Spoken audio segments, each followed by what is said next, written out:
Praise the lord. ఎందుకు పనికిరాని వాడని, ఎన్నిక లేని వాడని, అందరూ త్రీసివేసిన వాడని, అందరూ త్రోసివేసిన వాడని, ఆయనను నన్ను ప్రేమించి ఇక్కడి వరకు నడిపించిన దేవాది దేవుడైన మన యేసయ్యకే సమస్త మహిమ ఘనత ప్రభావములు చెల్లునుగాక. ఆమేన్. మీ అందరికీ కూడా దేవుడి పేరిట వందనాలు. నాకు ఈ అవకాశం ఇచ్చినటువంటి పాస్టర్ గారికి నా హృదయపూర్వకమైన వందనాలు. వచ్చిన దైవజనులందరికీ కూడా పేరు పేరున నా వందనాలు. నేను 600 కిలోమీటర్ల నుండి ఇక్కడికి వచ్చాను. ఇక్కడికి వచ్చినా కూడా ₹1 కానుక ఇచ్చిన నజరేయుడైన యేసు నామములో నేను కానుక తీసుకోను. నేను ఉచితంగానే చావు బతుకుల మధ్యలో ఆయన తెలుసుకున్నాను. నేను ఉచితంగానే ప్రకటించేసి వెళ్ళిపోతాను. మరి ఇప్పుడు సమయము 7:15 అయింది. మరి నాది అయిపోయేసరికి 9:15 లేదా 9:30 అయింది. మినిమం గంటన్నర పట్టింది. రోజు దేవుణ్ణి నమ్ముకున్నామని చెప్పి ఇక్కడికి వచ్చి ముసుగేసుకొని 4 చప్పట్లు కొట్టి వెళ్ళిపోతే ఏం ఉపయోగం లేదు. ఉన్న వాస్తవం అంటే తెలుసుకోవాలి. అందుకని ఖచ్చితంగా ఎవరు బయటికి వెళ్ళడానికి వీల్లేదు. ఖచ్చితంగా అయిపోయేదాకా ఉండాల్సిందే. ఎందుకంటే మీరందరూ వచ్చేదాకా నేను ఒక్కటి ఆ మూలలో కూర్చొని ఉన్నాను. మీరు ఇప్పుడు వచ్చి వెళ్ళిపోతానంటే కుదరదు. నేను కొంచెం ఉన్నదన్నట్టుగా మాట్లాడతాను, ఏమీ అనుకోవద్దు. నేనేం పాస్టర్ని కాదు, మీలాగే ఒక విశ్వాసని, మీ ఇంట్లో ఒక మనిషిని అనుకోండి. రోజు పాస్టర్ గారు చేసినట్టుగా బోధ నేను చేయలేను, ఎందుకంటే నేను కూడా మీలాగే విశ్వాసని కాబట్టి శ్రద్ధగా వినండి. ఏం అనుకోబాకండి. నేను కొంచెం ఫ్రీగా మాట్లాడతాను, ఓపెన్గా మాట్లాడతాను, పచ్చిగా మాట్లాడతాను, ఉన్నదన్నట్టుగా మాట్లాడతాను. ఇది వాస్తవం. నా గొంతు బాగానే ఉండేది, పొద్దున వరకు బాగానే ఉంది. నేనేదో ఇక్కడ పరిచయం చేస్తున్నాను కదని చూసొద్దామని వస్తే ఈ పాస్టర్ గారు వాళ్ళు నన్ను కొండలు ఎక్కించి దించి లాస్ట్గా మిద్దె కూడా ఎక్కించారు. అందుకని ఆ ఉన్న గొంతు పోయింది. ఏమనుకోబాకండి. అయితే నేను వాక్యాన్ని చెప్పే ముందు అసలు నేను ఎవరో మీకు తెలియాలి. అందుకని నా సాక్ష్యాన్ని ఒక 4 ముక్కలు చెప్పిన తర్వాత నేను వాక్యంలోనికి వెళ్తాను. నా పేరు మల్లికార్జునరావు. నేను ఒక హైందవ కుటుంబంలో జన్మించాను. నేను 4 సార్లు అయ్యప్ప మాల వేసుకున్నాను. 18 సార్లు తిరుపతి గుండు చేసుకున్నాను. కాశీ నుంచి కన్యాకుమారి దాకా ఉండే ప్రతి హైందవ టెంపుల్కి వెళ్ళి నా మొక్కుబళ్ళని నేను తీర్చుకున్నాను. కానీ నాకు ఎప్పుడూ శాంతి సమాధానం లేదు. అది మొదలుకొని ఏదో పాస్టర్లు చేసినట్టుగా ఎక్కడే ఎవరి సొంతూరులో వాళ్ళే ఒక 4 రీకులు వేసుకొని అక్కడ ఉండిపోయి ఏదో సేవ వచ్చిన వాళ్ళకే కాకుండా అసలు పాస్టర్ అనే పదమే మనకొద్దు, ఊరు తిరిగి సువార్త చేయాలని డిసైడ్ అయ్యి ఇప్పటి వరకు 2500 గ్రామాల్లో సువార్తను ప్రకటించాం. 1,40,000 మందికి చిల్లర నా నోటితోటి యేసుప్రభువు దేవుడు అని చెప్పాను. ఇప్పటి వరకు నాకు తెలిసి 79 మంది బాప్టిజం తీసుకున్నారు. నాకు తెలియక ఎంతమంది తీసుకున్నారో తెలియదు, ఎందుకంటే వాళ్ళ ఫోన్ నెంబర్ నా దగ్గర ఉండదు, నా నెంబర్ కూడా వాళ్ళ నెంబర్ కూడా నా దగ్గర ఉండదు. కాబట్టి నాకు తెలియదు ఎంతమంది తీసుకున్నారు. సో నా సేవా విధానం ఇది. నా సేవ ఏంటంటే నా జీవితంలో చాలా ఉన్నాయి, అన్నీ కోల్పోయాను. లాస్ట్కి 3 వస్తువులు మిగిలాయి. 1 సెల్ ఫోను, 2 వాచ్, 3 బయట కారు పెట్టి వచ్చాం. నా కారు అది కాదు, యాక్చువల్గా అది దేవుడు ఇచ్చిన కారు. నాకంటూ ఒక కారు ఉండేది. ఆ కారు పోయిన సంవత్సరం యాక్సిడెంట్ అయిపోయింది. అందుకని దేవుడు కొత్త కారు ఇచ్చాడు. అది ఎలా ఇచ్చాడు అనేది నేను చెప్తా. ఈ 3 వస్తువులు తప్ప నా జీవితంలో నేను సంపాదించింది మొత్తం గాలికి కొట్టకపోయినట్టుగా కొట్టకపోయింది. కానీ ప్రభువు నా కోసం ఈ భూమి మీదకి మానవ రూపంలో వచ్చి ప్రాణం పెట్టి ఆయన కుమారుడికి అంగీకరించి ఆయన పేరిట దేశం మొత్తం తిప్పుతున్నాడు. ఏ దేవుడైతే నాకు అసహ్యమయ్యాడో ఆ దేవుడి పేరు చెప్పుకుంటా దేశం మొత్తం తిప్పాడు. ఇప్పటి వరకు ఒక అండమాను లక్షద్వీప్ తప్ప దేశంలో ఉండే ప్రతి రాష్ట్రానికి నేను వెళ్ళి సువార్త పరిచయం చేసి వచ్చాను, నాకు చేతనైనంత వరకు. సో అందుకని మీరు కూడా సత్యాన్ని తెలుసుకోవాలి. మన జీవితంలో ఏదైనా నష్టం జరిగింది అంటే కృంగిపోబాకండి, ఏదో లాభం జరగబోతుంది. అనేక విషయాలు చెప్తాను. మనమంతా క్రైస్తవులం కనుక ఎవ్వరు వేరే వాళ్ళు లేరు. ఈరోజు అందరం మనమే ఉన్నాం. కాబట్టి బైబిల్ ఏం చెప్తుంది, మనం ఎలా ఉన్నాం, వాక్యం ఏం ప్రకటిస్తుంది, మనం ఎలా జీవిస్తున్నాం, ఇది తెలుసుకుందాం. మనలో చదువుకున్న వాళ్ళు ఎంతమంది ఉన్నారు? నేను ఇదిగో ఈ వాక్యాన్ని చదవగలను, ఆ దేవుడు నమ్మదగిన వాడు అన్న వాళ్ళు ఒకసారి చేతులు ఎత్తండి. Praise God. మంచిది. ఇంక మిగతా వాళ్ళకి చదువు రాదు, ఓకే, పర్వాలేదు. యోహాను సువార్త 1వ అధ్యాయం 1వ వచనం. ఆదియందు వాక్యము ఉండెను, వాక్యము దేవుని యొద్ద ఉండెను, వాక్యము దేవుడై ఉండెను.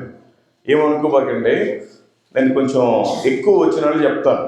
ఎందుకంటే దేవుడు మనకేం చెప్పాడు, మనం ఏం చేస్తున్నాం అనేది తెలుసుకోవటానికి చెప్తాను. అందుకని మీరేం ఫీల్ అవ్వబాకండి, అబ్బా ఏంటి ఇన్ని వచనాలు చెప్తున్నాడు అని. చెప్పాల్సి వచ్చిన టైం వచ్చింది. కాబట్టి ఒకసారి అందరూ గమనించండి. బైబిల్ తెచ్చుకున్న వాళ్ళు, చదువుకున్న వాళ్ళు చదవండి, మిగతా వాళ్ళంతా శ్రద్ధగా వినండి, నేనే చదువుతాను.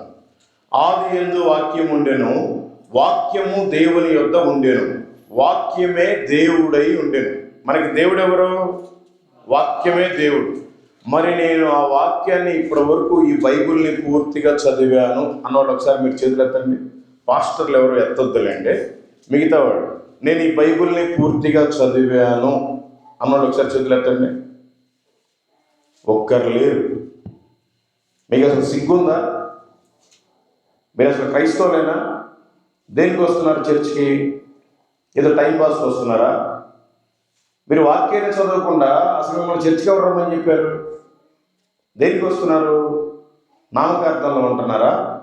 ఎన్ని రోజులు నామకార్థంగా ఉంటారు? మరి ప్రభు కూడా ఈ భూమి మీదకి వచ్చి ఆయన కూడా నామకార్థంగానే ఉంటే మరి నీకోసం ప్రాణం పెట్టాడు కదా, మరి నువ్వు ఆయన కోసం ఏం చేస్తున్నావు? దేవుని వాక్యమే మనకి బైబిల్. ఈ బైబిల్నే చదవకుండా మీరు ఎన్ని రోజులు బ్రతుకుతున్నారు? మీరు క్రైస్తవులు ఎలా అవుతారు? మీ వల్లనే కదా వేరే వాళ్ళు తెలుసుకోలేకపోతున్నారు. మీకు సిగ్గు అనిపించట్లేదా? క్రైస్తవులు అయి ఉండి మనం చదువుకుని బైబిల్ని ఇంతవరకు పూర్తిగా చదవలేదు అంటే? చదవకపోతే మీరు అసలు క్రైస్తవులు అని చెప్పుకోవడమే వ్యర్థం. చెప్పుకోబాకండి ఎక్కడ, సిగ్గుచేటు. పైగా మళ్ళీ ఇక్కడికి వచ్చి నిద్రపోతున్నారు. వాక్యము చదవకుండా మీరు ప్రార్థన చేస్తే అసలు దేవుడు మీ ప్రార్థన వింటాడా? వాక్యము ఎవరు చదవరు? ఎందుకు చదవరు? చూడండి వాక్యం ఏం చెప్తుంది. 2వ తిమోతికి రాసిన పత్రిక 3వ అధ్యాయము 4-5 వచనాలు. మరి సమయం చాలా అయిపోద్ది కనుక మీరు తీసి నిదానంగా చదవండి, నేను ఎందుకు స్పీడ్గా చదివేసి వెళ్ళిపోతాను. 2వ తిమోతికి రాసిన పత్రిక 3వ అధ్యాయము 4-5 వచనాలు. ద్రోహులు, మూర్ఖులు, గర్వాంధులు దేవుని కంటే సుఖానుభవం ఎక్కువగా ప్రేమించువారు. నువ్వు దేవుని వాక్యాన్ని చదవట్లేదు అంటే నువ్వు ద్రోహి అంట, నువ్వు మూర్ఖుడు అంట, నువ్వు మూర్ఖురాలి అంట, నువ్వు గర్విష్ఠు అంట. నేను చెప్పట్లా, బైబిల్ చెప్తుంది. దేవుడేమో నీ కోసం తగ్గించుకొని భూమి మీదకి వచ్చి ప్రాణం పెట్టాడు, నువ్వేమో దేవుని వాక్యం చదవడానికి మూర్ఖుడివి, గర్విష్ఠుడివి, దుర్మార్గుడివి. దయచేసి బైబిల్ని చదవండి, చదవకపోతే వ్యర్థమే. అట్లాగే 5వ వచనం చదవండి. పైకి భక్తి గల వారి వలె ఉండి దాని శక్తిని ఆశ్రయించేవారునై ఉందురు. సినిమాలో నటిస్తూ ఉంటారు, తెర ముందు ఒకటి, తెర వెనకాల వాళ్ళ నిజ జీవితంలో ఒకటి. అలాగే మీరు కూడా చర్చికి వచ్చినప్పుడేమో మంచి ముసుగేసుకుంటారు, శ్రద్ధగా బాసి పట్టేసుకొని కూర్చుంటారు, చప్పట్లు కొడతారు, చిల్లర మార్చి కానికేసి వెళ్ళిపోతారు. ఎవడికి కావాలి నీ చిల్లరా? దేవుడికి నీ హృదయం కావాలి కదా. మరి ఆయన వాక్యాన్ని నువ్వు ఎందుకు చదవట్లేదు? పైకేమో భక్తి గల క్రైస్తవులాగా ఉంటున్నారు, సిగ్గు లేకుండా బైబిల్ కూడా చదవలేని పరిస్థితిలో ఉంటున్నారు క్రైస్తవులు. నేను ఇలాగే మాట్లాడతాను, అందుకే నేను డబ్బులు తీసుకోను. పైన సెంటు పూసే ప్రసంగాలు నేను చేయలేను. నేను అసలు ప్రసంగమే చేయను, మీకు రిఫరెన్స్ చూపించి మాత్రమే వెళ్ళిపోతాను. దయచేసి మీరంతా బైబిల్ చదవండి. దుర్మార్గులుగా ఉండబాకండి, ద్రోహులుగా ఉండబాకండి, గర్విష్ఠులుగా ఉండబాకండి. అట్లాగే సామెతల గ్రంథము 21వ అధ్యాయము 27వ వచనం. భక్తిహీనులు అర్పించు బలులు హేయములు, దురాలోచనలతో అర్పించిన ఎడల అవి మరీ హేయములు. మీరు ఎప్పుడైతే వాక్యాన్ని చదవట్లేదో మీరు దేవుణ్ణి కించపరిచినట్లే. మీరప్పుడు భక్తులు కారు, భక్తిహీనులవుతారు. మీరు చేసే ప్రార్థన వల్ల దేవుడికి ఎటువంటి ఉపయోగం లేదు. మీ ప్రార్థన అసలు దేవుడు విననే వినడు. ఇంకా మీకు పచ్చిగా చెప్పాలి అంటే, ఎవడైతే బైబిల్ చదవలేదో, ఎవడైతే వాక్యానుసారం జీవించట్లేదో వాడు ఇంకా పాపంలో ఉన్నట్టే లెక్క. పాపుల గురించి బైబిల్ ఏం చెప్తుందో ఒకసారి చదవండి. యోహాను సువార్త 9వ అధ్యాయము 31వ వచనం. దేవుడు పాపుల మనవి ఆలకింపడని ఎరుగుదుము. ఎవడైనను దేవభక్తుడై ఉండి ఆయన చిత్తము చొప్పున జరిగించిన ఎడల ఆయన వారి మనవి ఆలకించును. ఎవడైతే వాక్యాన్ని చదివి వాక్యానుసారం ప్రార్థన చేస్తాడో వాడి ప్రార్థనే దేవుడు వింటారు. ఎవడైతే ఇంకా బైబిల్ చదవకుండా పాపంలోనే ఉన్నాడో ఆ పాపపు ప్రార్థన దేవుడు వినడు. ఇది వాస్తవం. నువ్వు చర్చికి వచ్చి మొత్తం గచ్చుగడుగు, చాపలు వెయ్యి, మైకులు తుడువు, బాత్రూములు గడుగు, భోజనాలు పెట్టించు, నీ దశమ భాగాలు ఇవ్వు. నువ్వు గనుక వాక్యానుసారం లేకపోతే నీ కానుకలు వ్యర్థమే. నువ్వు గనుక బైబిల్ చదివి నీకు చదువు రాకపోయినా చదివించుకోకపోతే నువ్వు చేసే భక్తి వ్యర్థమే. ఇది సత్యం. ఆమోసు గ్రంథము 5వ అధ్యాయము 12వ వచనం. మీ అపరాధములు విస్తారములైనవి, మీ పాపములు ఘోరమైనవని నేను ఎరుగుదును. దేవుడికి తెలుసంట. మనం చర్చికి వచ్చి నిద్రపోతున్నామా? చర్చికి వచ్చి మేలుకుంటున్నామా? లేకపోతే చర్చిలోనే అలసిపోతామా? పని చేసేటప్పుడు అలసిపోము, చర్చిలోనే అలసిపోతాం.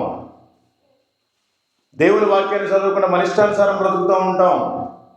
అందుకే దేవుడు చెప్తున్నాడు, మీ అపరాధములు విస్తారములైనవనియు, మీ పాపములు ఘోరమైనవనియు నేను ఎరుగుదును. ఎందుకంటే నిజంగానే ఈరోజు క్రైస్తవులే ఘోరమైన పాపాలు చేస్తున్నారు. క్రైస్తవులు అసభ్య కార్యాలు చేస్తున్నారు. సిగ్గు లేకుండా సిగరెట్లు తాగుతారు. క్రైస్తవులే బుద్ధి లేకుండా బీడీలు తాగుతారు, మందు తాగుతారు, అక్రమ సంబంధాలు పెట్టుకొని వ్యభిచారం చేస్తారు, అబద్ధాలు మాట్లాడతారు, బూతులు మాట్లాడతారు. ఇంట్లో సంతోషం ఉండదు, సమాధానం ఉండదు. మన క్రైస్తవులే. మనల్ని చూసి వేరే వాళ్ళు దేవుని తెలుసుకోలేకపోతున్నారు.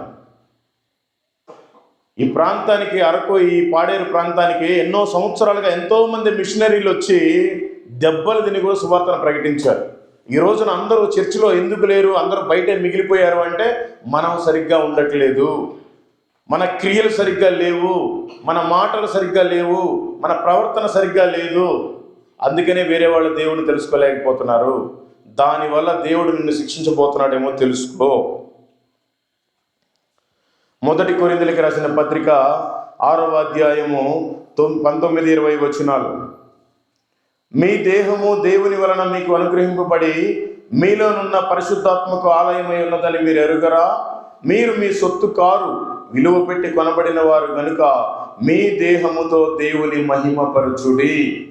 ఈ రోజున దేహంతో మహిమపరచట్ల, అవమానపరుస్తున్నారు, పాపంలో కూరుకుపోతున్నారు. క్రైస్తవుడి గుండెల్లో దేవుడు ఉంటున్నాడు. ఈ దేహం ఆయన ఆలయమే. మనం అబద్ధాలు మాట్లాడుతున్నాం క్రైస్తవులుగా, ఆయన ఆలయాన్ని పాడు చేస్తున్నాం. అనేక కార్యాలు చేస్తున్నాం, ఆయన ఆలయాన్ని పాడు చేస్తున్నాం. తప్పు. మనం క్రైస్తవుడిగా ఉంటే నిజాయితీగా ఉండాలి. ఎటువంటి పాపపు అలవాట్లు మనకు ఉండకూడదు, ఎటువంటి మోహపు చూపులు మనకు ఉండకూడదు, ఎటువంటి చెడు అలవాట్లు మనకు ఉండకూడదు. ఉంటే మనం క్రైస్తవులం కాదు. మన కోసమే నరకం తయారు చేసి పెట్టారు. ఏ హైందవుల కోసమో, ఏ ముస్లిమ్స్ కోసమో, ఏ సిక్కుల కోసమో, జైలుల కోసమో నరకం లేదు వాళ్ళకి. ఎందుకంటే సత్యం తెలియదు. సత్యము తెలిసి దేవుడు యేసుక్రీస్తుని నమ్మి మనమే ఇంకా లోకానుసారంగా చెడు అలవాట్లో ఉంటే మన కోసమే దేవుడు నరకాన్ని తయారు చేసి పెట్టాడు. ఈ విషయాన్ని మీరు తెలుసుకోండి. యోహాను సువార్త 3వ అధ్యాయము 19వ వచనం. వెలుగు లోకములోనికి వచ్చెను గాని తమ క్రియలు చెడ్డవైనందున మనుషులు వెలుగును ప్రేమింపక చీకటినే ప్రేమించిరి.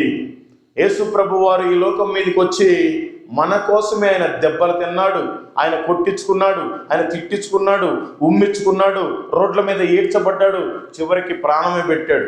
ఆయన ఈ లోకానికి వెలుగు. మనం ఆ వెలుగులో లేము. మనకి చీకటే కావాలి, ఇంకా అబద్ధాలే కావాలి, బూతులే కావాలి, చెడు కార్యాలే కావాలి, చాడీలే కావాలి. దయచేసి మార్చుకుంటే మంచిది, లేకపోతే చాలా ప్రమాదం. రోమిలికి రాసిన పత్రిక 2వ అధ్యాయం 24వ వచనం.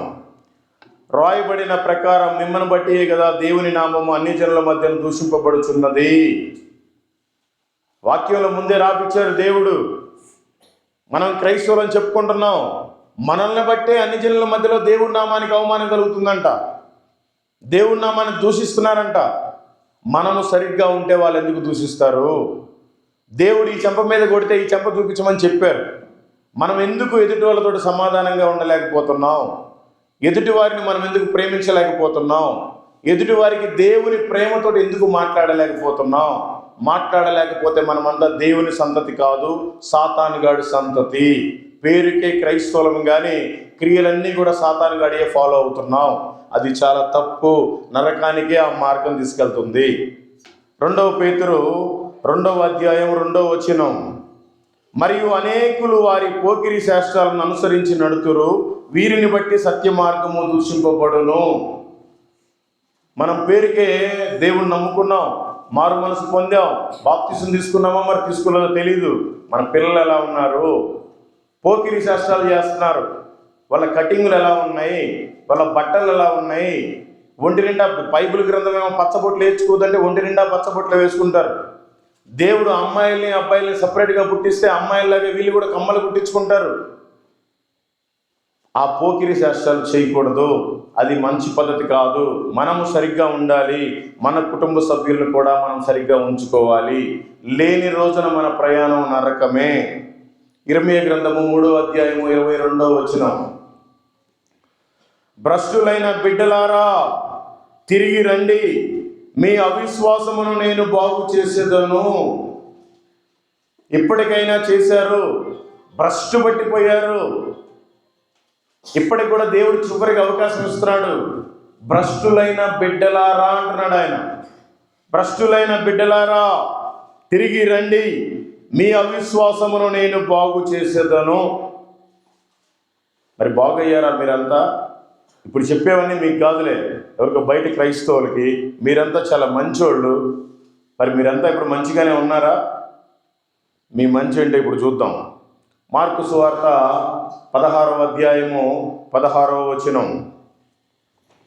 నమ్మి బాప్తిసం పొందినవాడు రక్షింపబడును, నమ్మని వానికి శిక్ష విధింపబడును. యేసు ప్రభుని నమ్ముతారా మీరంతా? నమ్మిన వాళ్ళంతా ఒకసారి చేతులు ఎత్తండి, ఏమనుకోకుండా. నేను యేసు ప్రభు దేవుడని నమ్ముతున్నాను అన్నోళ్ళు చేతులు ఎత్తండి. ఏమో మీరు యేసు ప్రభు దేవుడని నమ్మరా? యేసు ప్రభు దేవుడు నేను నమ్ముతున్నాను అన్నోళ్ళు మాత్రం చేతులు ఎత్తండి. మంచిది. అక్కడ ఏమని ఉందంటే యేసు ప్రభు దేవుడని నమ్మితేనే రక్షింపబడ్డట్టు కాదు. అది యేసు ప్రభు దేవుడని నమ్మాలి, బాప్తిసం పొందాలి. ఇవి రెండు వేరు కాదు, ఒకటే. యేసు ప్రభు దేవుడు, బాప్తిసం పొందాలి, పొందితేనే మనం రక్షణలో ఉన్నట్టు. మరి నేను బాప్తిసం తీసుకున్నాను అన్నోళ్ళు ఒకసారి చేతులు ఎత్తండి. నేను బాప్తిసం పొందాను అన్నోళ్ళు చేతులు ఎత్తండి. మరి చాలామంది ఎత్తలేదు. అది చాలా దురదృష్టకరం. మనం నమ్మేమా యేసు ప్రభు అని, బాప్తిసం వెంటనే పొందాలి, అసలు ఆలస్యమే చేయకూడదు. నువ్వు బాప్తిసం పొందలేదు అంటే నువ్వు ఇంకా పాపివే. నువ్వు బాప్తిసం పొందలేదు అంటే ఇంకా నువ్వు వ్యభిచారివే. నువ్వు బాప్తిసం పొందలేదు అంటే ఇంకా నువ్వు సాతానుగాడి బిడ్డవే. నువ్వు బాప్తిసం పొందలేదు అంటే నువ్వు దేవుడి బిడ్డవి కాదు. నేను చెప్పట్లా, వాక్యమే చెప్తుంది. నమ్మటం వేరు, బాప్తిసం పొందడం వేరు కాదు. నమ్మి బాప్తిసం పొందిన వాడు రక్షింపబడును అని ఉంది. కాబట్టి బాప్తిసం తీసుకున్న వాళ్ళు ఎవరైనా ఉంటే ఆలస్యం చేయకుండా తీసుకోండి. బాప్తిసం తీసుకోవటం వలన మన కులం మారదు, మతం మారదు, పేరు మారదు, మన బ్రతుకు మారుతుంది, ప్రభువుకు సాక్షిగా ఉంటాం. పాత జీవితం అంతా నీళ్ళల్లో పోతుంది, మళ్ళీ మనం కొత్తగా పుడుతున్నాం. అప్పటి నుంచి ప్రభు సాక్షిగా బ్రతుకుతాం. కాబట్టి దయచేసి బాప్తిసం ఎవరైతే తీసుకోవట్లేదో వాళ్ళు ఖచ్చితంగా బాప్తిసాన్ని త్వరగా పొందండి. ఇది వాస్తవం. ఇప్పుడు ఒకసారి ఎత్తారే బాప్తిసం తీసుకున్నాను నేను అని, మళ్ళీ ఒకసారి ఎత్తంటే నేను బాప్తిసం పొందాను అన్నవాళ్ళు మంచిది, పొందారు. ఈ బాప్తిసం పొందిన వాళ్ళంతా ఏం చేయాలి? ప్రభు బలలో పాలు పొందుకోవాలి. అవునా కాదా? ప్రభు బలలో మీరు చేయి వెయ్యాలి. ఆయన శరీరానికి సాదృశ్యమైన రొట్టెను, ఆయన రక్తానికి సాదృశ్యమైన ద్రాక్ష రసాన్ని మీరు తీసుకుంటున్నారా? తీసుకుంటున్నాను అన్న వాళ్ళు ఒకసారి చేతులు ఎత్తండి. Praise God. మంచిది. తీసుకున్న వాళ్ళంతా మీరేం చేయాలి? ఆయన బలలో చేయి వేసిన వాళ్ళు, ఆయన రొట్టెని తిని ఆయన రక్తాన్ని త్రాగేవాడు ఏమి చేయాలి? చదవండి.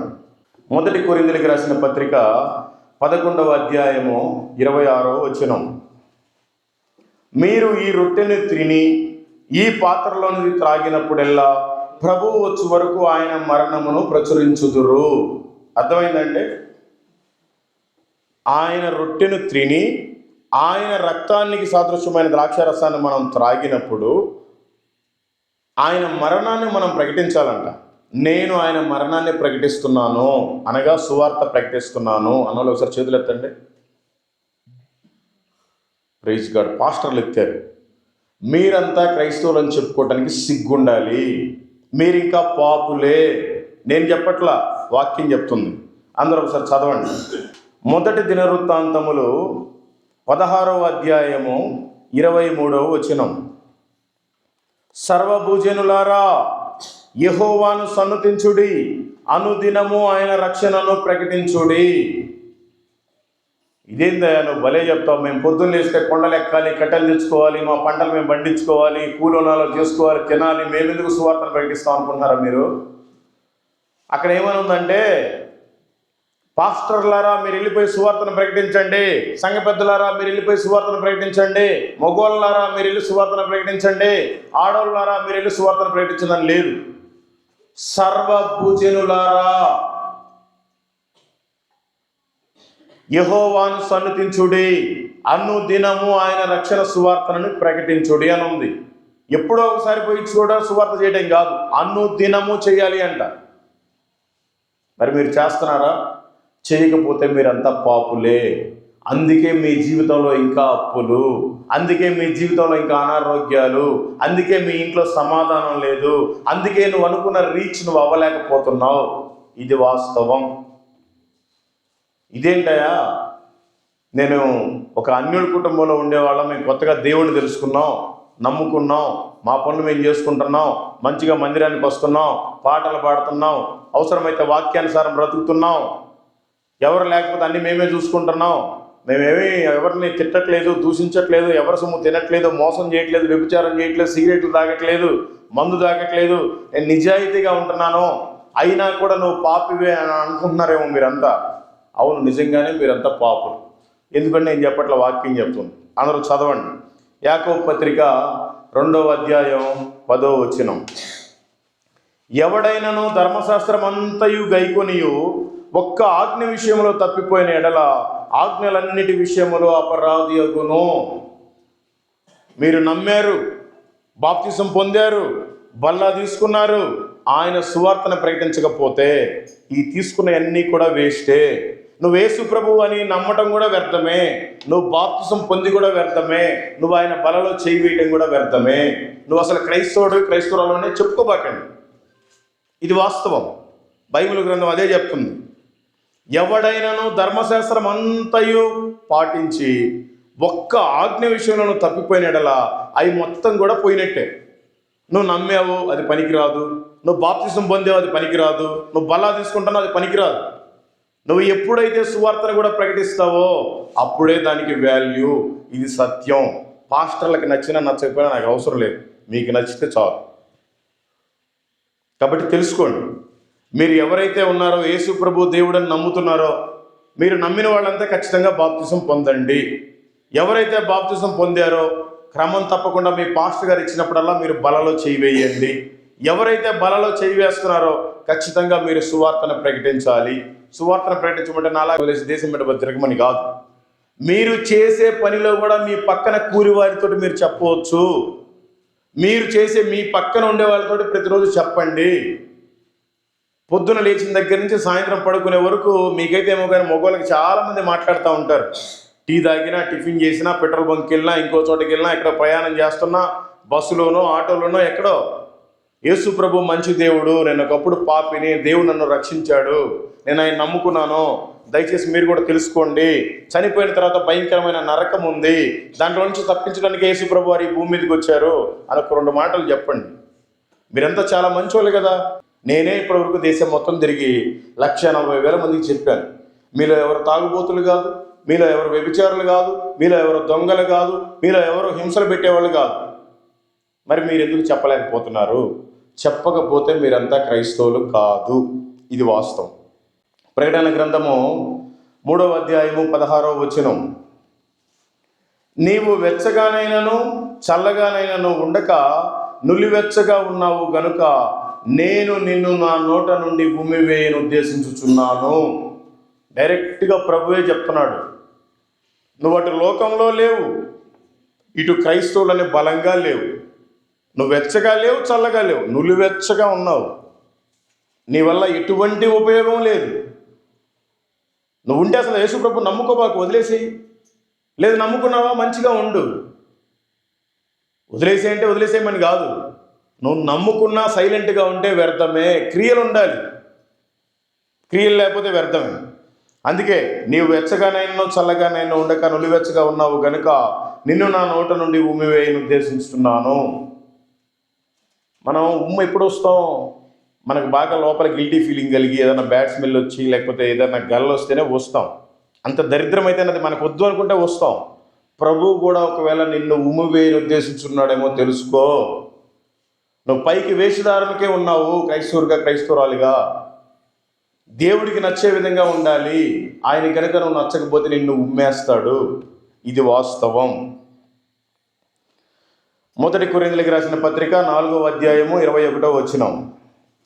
మీరేది కోరుచున్నారు? బెత్తముతో నేను మీ యొద్దకు రావాలనా? ప్రేమతోనూ సాత్వికమైన మనస్సుతోనూ రావాలనా? యేసు ప్రభు వారు ఒకసారి వచ్చారు. నీకోసమే ఆయన తిట్లు తిన్నాడు, నీకోసమే ఆయన దెబ్బలు తిన్నాడు, నీకోసమే కొట్టించుకున్నాడు. కొన్ని వేల గాయాలు, 6.5 రక్తం లీటర్ గార్చాడు. నీకోసమే 450 కేజీల బరువు సిలువను మోసాడు. నీకోసమే 15 అడుగులు పొడవున సిలువను మోసాడు. నీకోసమే రోడ్ల మీద ఈడ్చబడ్డాడు. నిన్ను ప్రేమించి నీకోసం ఆయన ప్రాణం పెట్టాడు. ఆయన రెండోసారి రానాయి ఉన్నాడు. ఆయన ప్రేమతోటి రాడు, 2 అంచులు గల ఖడ్గంతో వస్తున్నాడు. అర్థమైందా మీకేమన్నా? ఆయన ప్రేమించాడు, ఇప్పుడు ప్రేమించడానికి రావట్లా, నిన్ను తీర్పు తీర్చడానికి వస్తున్నాడు. మీరంతా వేషధారణలో ఉన్నారు. అందరూ మిమ్మల్ని అమాయకులు అనుకుంటారు. చర్చిలో ఉన్నంతసేపు అమాయకులు మీరు. బయటికి వెళ్తే ఎట్లా ఉన్నారు మీరు? మీ ఇంట్లో వాళ్ళు ఎట్లా ఉంటున్నారు? మీరు మీ భర్తల్ని ప్రేమిస్తున్నారా? మీ భార్యని ప్రేమిస్తున్నారా? మీ పిల్లల్ని ప్రేమిస్తున్నారా? మీ పక్కన వారిని ప్రేమిస్తున్నారా? ప్రేమిస్తే ఇంత ఖాళీ ఎందుకు ఉంది? దేవుడు నోటి మాటతోటి ఆకాశాన్ని కలుగు చేశాడు, నోటి మాటతోటే భూమిని కలుగు చేశాడు, నోటి మాటతోటే సముద్రాన్ని, చెట్లు, జంతువులు మొత్తాన్ని కలుగు చేశాడు. ఆయన ఒక్క వేళ వేస్తే ఇది మొత్తం ఫుల్ అయిపోద్ది. ఎందుకు ఖాళీ పెట్టాడు తెలుసా? ఇప్పటికైనా నువ్వేమన్నా చేస్తావేమో అని పెట్టాడు. ఎన్ని రోజులు ఖాళీ ఉంచుతావో ఉంచు, ఆ తర్వాత దేవుడు చూసుకుంటాడు. కీర్తన గ్రంథము 4వ కీర్తన 2వ వచనం. నరులారా, ఎంతకాలము నా గౌరవమును అవమానముగా మార్చెదరు? ఎంతకాలము వ్యర్థమైన దానిని ప్రేమించెదరు? ఎంతకాలము అబద్ధమైన వాటిని వెదికెదరు? అర్థమైందండి? ఎన్ని రోజులు నువ్వు దేవుని గురించి కాకుండా నీకోసం నువ్వు పని చేసుకుంటున్నావు? ఎన్ని రోజులు నువ్వు దేవుడికి మాదిరికరంగా లేకుండా సాతానుగాడికి మాదిరికరంగా ఉంటావు? ఎన్ని రోజులు నీకు ఈ భూమి మీద ఇంకా సంపాదించుకోవాలి, ఇంకా నేను ఆనందంగా ఉండాలి, నాకు కొత్త బట్టలు కావాలి, ఆ సామాను కావాలి, ఈ సామాను కావాలి, నా పిల్లలకి మంచి బట్టలు కావాలి, నా పిల్లలకి మంచి చదువులు కావాలి, నేను పెద్ద హాస్పిటల్కి వెళ్ళి చూపించుకోవాలని ఎన్ని రోజులు నువ్వు ఈ లోకాన్ని ఇంకా ప్రేమిస్తావు? దయచేసి అర్థం చేసుకోండి. 1 పేతురు 4వ అధ్యాయం 3వ వచనం. మనము పోకిరి శాస్త్రాలు, దురాశలు, మద్యపానము, అల్లరితో కూడిన ఆటపాటలు, త్రాగుబోతుల విందులు, చేయదగని విగ్రహ పూజలు మొదలైన వాటి యందు నడుచుకొనుచు అన్యజనుల ఇష్టము నెరవేర్చుచుండుటకు గతించిన కాలమే చాలును. యేసుప్రభు నమ్మేవా? నీకేదైనా జ్వరం వచ్చిందా? నువ్వు దైవజనుడి దగ్గరికి రావాలి, ప్రార్థన చేయించుకోవాలి. లేదంటే నువ్వే ఇంట్లో ప్రార్థన చేసుకోవాలి. నువ్వు ఎక్కడికి వెళ్తున్నావు? నీకు ఏదైనా బాగోలేకపోతే మాంత్రికుడి దగ్గరికి వెళ్తున్నావు, నీకు ఏదైనా బాగోలేకపోతే బాబా దగ్గరికి వెళ్తున్నావు. ఈరోజు మంచి రోజా కాదని ఏదైనా మంచి కార్యం మొదలు పెట్టాలంటే చూసుకుంటున్నావు. ఎవరన్నా ముండమోపులు వస్తున్నారా, ముత్తైదులు వస్తున్నారా చూసుకుంటున్నావు. ఈరోజు ఆదివారం అమావాస్య చూసుకుంటున్నావు. అలా కరెక్ట్ కాదు. మనకి ప్రతిరోజు మంచిదే, ఎవరు ఎదురుగా వచ్చినా మంచిదే. ఎంత కష్టం వచ్చినా, ఆఖరికి ప్రాణము పోయినా మనకి దేవుడు ఆయనే. ఆయన తప్ప వేరొక దేవుడు ఉండకూడదు. ఆయన కంటే ఎక్కువ కూడా ఇంకెవరు ఉండకూడదు. ఆయన కంటే ఎక్కువ మీరు దేన్ని ప్రేమించినా దాన్ని మీ నుంచి దేవుడు తీసేస్తాడు. మరి మీరు ఎందుకు సరిగ్గా ఉండలేకపోతున్నారు? మీ భర్తలు ఏమన్నా మిమ్మల్ని వదిలేశారా? మీ భార్యలు ఏమన్నా మిమ్మల్ని వదిలేశారా? మీకు ఏమైనా కోట్ల రూపాయల అప్పులు ఉన్నాయా? అయితే మీకు ఏమైనా ఊర్లో మంచి చెడ్డ పేరు ఉందా? అన్నీ బాగానే ఉన్నాయి. ఎందుకు మీరు దేవునికి సరిగ్గా ఉండట్లేదు? దేవుని దృష్టికి ఎందుకు నమ్మకంగా ఉండట్లేదు? ఎందుకు వేరే వాళ్ళకి మాదిరికరంగా ఉండట్లేదు? నా జీవితాన్ని దేవుడు మొత్తాడు. ఒకవేళ మిమ్మల్ని కూడా మొత్తాలని చూస్తున్నాడేమో. మొత్తించుకోక ముందే మీరు మారండి. మారకపోతే ఆయనే మారుస్తాడు. నేను కూడా బాగా విర్రవీగాను, ఎవడు చెప్పినా వినలేదు. 160 సార్లు ఫ్లైట్ ఎక్కా. నేను ఎక్కిన ఫ్లైట్ అసలు ఇండియాలో లేదు. 8 5 స్టార్ హోటల్లో నాకు నచ్చినవన్నీ తిన్నాను, అయినా కూడా నాకు తృప్తి లేదు. అవన్నీ చేసి ఎంజాయ్ చేసే దేవుడు మొత్తితే వాటన్నిటి మీద అసహ్యం కలిగి. కాబట్టి నీకు నచ్చిన దాన్ని నువ్వు ఫాలో అవుతున్నావేమో వాక్యాన్ని ఫాలో అవ్వకుండా, నీకు నచ్చినట్టు నువ్వు అనుసరిస్తున్నావేమో వాక్యాన్ని అనుసరించకుండా, వేరే వాళ్ళకి నచ్చినట్టుగా ఉంటున్నావేమో నువ్వు దేవుడికి నచ్చకుండా. పైకి మాత్రం నేను దేవుడి బిడ్డని అనుకుంటున్నావు, కానీ నువ్వు సాతాను గడి బిడ్డలాగా ఉంటున్నావేమో చూసుకో, లేకపోతే చాలా ప్రమాదం. అల్లరితో కూడిన ఆటపాటలే మనకు తగదు. గతించిన కాలమే చాలు అన్ని జనుల్లాగా ఉండడానికి మనం మాదిరికరంగా ఉండాలి. సెల్ ఫోన్ తీస్తే ప్రతి ఒక్కరు రీల్స్ చూస్తూనే ఉంటారు, నానాటి అని చూస్తూనే ఉంటారు. ఎంత సమయమైనా సరే ఆ ఫోన్లకు పెడతారు, కనీసం బైబిల్ మీద బెటరు. ప్రార్థన చేసుకో, మీరంతా క్రైస్తవులు ఎలా అవుతారు? దేవుడికి ప్రాధాన్యం ఇవ్వకపోతే అసలు మీరు క్రైస్తవులే కాదు. కాబట్టి దేవుడు మిమ్మల్ని కూడా మొత్తుతాడేమో, ఒకసారి మొత్తక ముందే మీరు మారండి, లేకపోతే చాలా కష్టం. ప్రకటన గ్రంథము 12వ అధ్యాయము 12వ వచనం, ఇదిగో నేను త్వరగా వచ్చుచున్నాను, వాని వాని క్రియ చొప్పున ప్రతి వానికి చుటకు నేను సిద్ధపరిచిన జీతము నా యొద్ద ఉన్నది. ఆయనంట త్వరగా వస్తున్నాడంట. మన జీతం అంట ఆయన దగ్గర ఉందంట. మరి నా జీతం అయితే ఆయన దగ్గర ఉంది, మరి నా జీతం కూడా ఉంది అన్నోళ్ళు ఒకసారి చేతులు ఎత్తండి. ఎత్తండి. నా జీతం కూడా ఆయన దగ్గర ఉంది అన్నోళ్ళు కొంతమంది ఎత్తారు. Praise God. పాస్టర్ల గురించి వదిలేసేయండి, మిగతా వాళ్ళు కూడా ఎత్తారు. ఏ మేరకు తీసి మీ జీతం ఆయన దగ్గర ఉందండి? మీరు ఏం పని చేస్తున్నారు? ఏమి చించి ఆరేస్తున్నారు? ఏ బట్టలు ఉతుకుతున్నారు? ఆయన పని ఏం చేస్తున్నారు? మీ జీతం ఆయన దగ్గర ఉంది. ఫిలిప్పీయులకు రాసిన పత్రిక 2వ అధ్యాయం 21వ వచనం, అందరూ తమ సొంత కార్యములనే చూసుకొనుచున్నారు కానీ యేసుక్రీస్తు కార్యములను చూడరు. అయ్యా, నేను నా సొంత పనులు చూసుకోవట్లేదు, నేను యేసు ప్రభు కార్యములే చూస్తున్నా, నేను ఎత్తుతున్నా చెయ్యి. మీరు ఎవరన్నా ఉంటే ఎత్తండి. నేను నా సొంత పనులు చూసుకోవట్లేదు. సరే, నా సొంత పనులు కూడా చూసుకుంటున్నాను, యేసు ప్రభు కార్యములు కూడా చూస్తున్నాను, ఒకసారి చేతులు ఎత్తండి. మంచిది. పాస్టర్లు ఎత్తొద్దంటే ఎత్తుతున్నారు. సరే, వాళ్ళ ఓపిక నేనేం చేయలేను, మిగతా వాళ్ళు ఎవరు లేరు. మీరంతా క్రైస్తవులు అని చెప్పుకోవడానికి సిగ్గు ఉండాలి. నేను ఇదే మాట్లాడతా, వేరేది మాట్లాడను. మన పనులు మనం చూసుకోవడం ఏంటండి? దేవుడేమో ఆయన పనిని మానుకొని నీ కోసం వచ్చి దెబ్బలు తిని ప్రాణం పెట్టాడు, నీ పాపాల నుంచి విడిపించి నేను పరలోకానికి చేర్చడానికి, నరకానికి వెళ్ళనీయకుండా. నీకేమో నీ సొంత కార్యములు నువ్వు చేసుకుంటున్నావు, దేవుడి కార్యాలు చేయట్లా. నువ్వు స్వార్థపరురాలివి. నీ ప్రయాణం నరకమే. దయచేసి రేపు నుంచైనా సరే ప్రభు పని చేయడానికి మీరు ముందుకు రండి. మీకు చేయటం చేత కాదు, మీ దైవజనుడు చెప్పినట్టుగా వినండి, పరిచర్యకి రండి. వాళ్ళు వెళ్తున్నారు సువార్తకి, వాళ్ళతో పాటు తోడుగా వెళ్ళండి. మీకు చెప్పడానికి రాదు, ప్రాబ్లం ఉంది, పక్కన బైబిల్లో కరపత్రికలు తీసుకొని పోండి.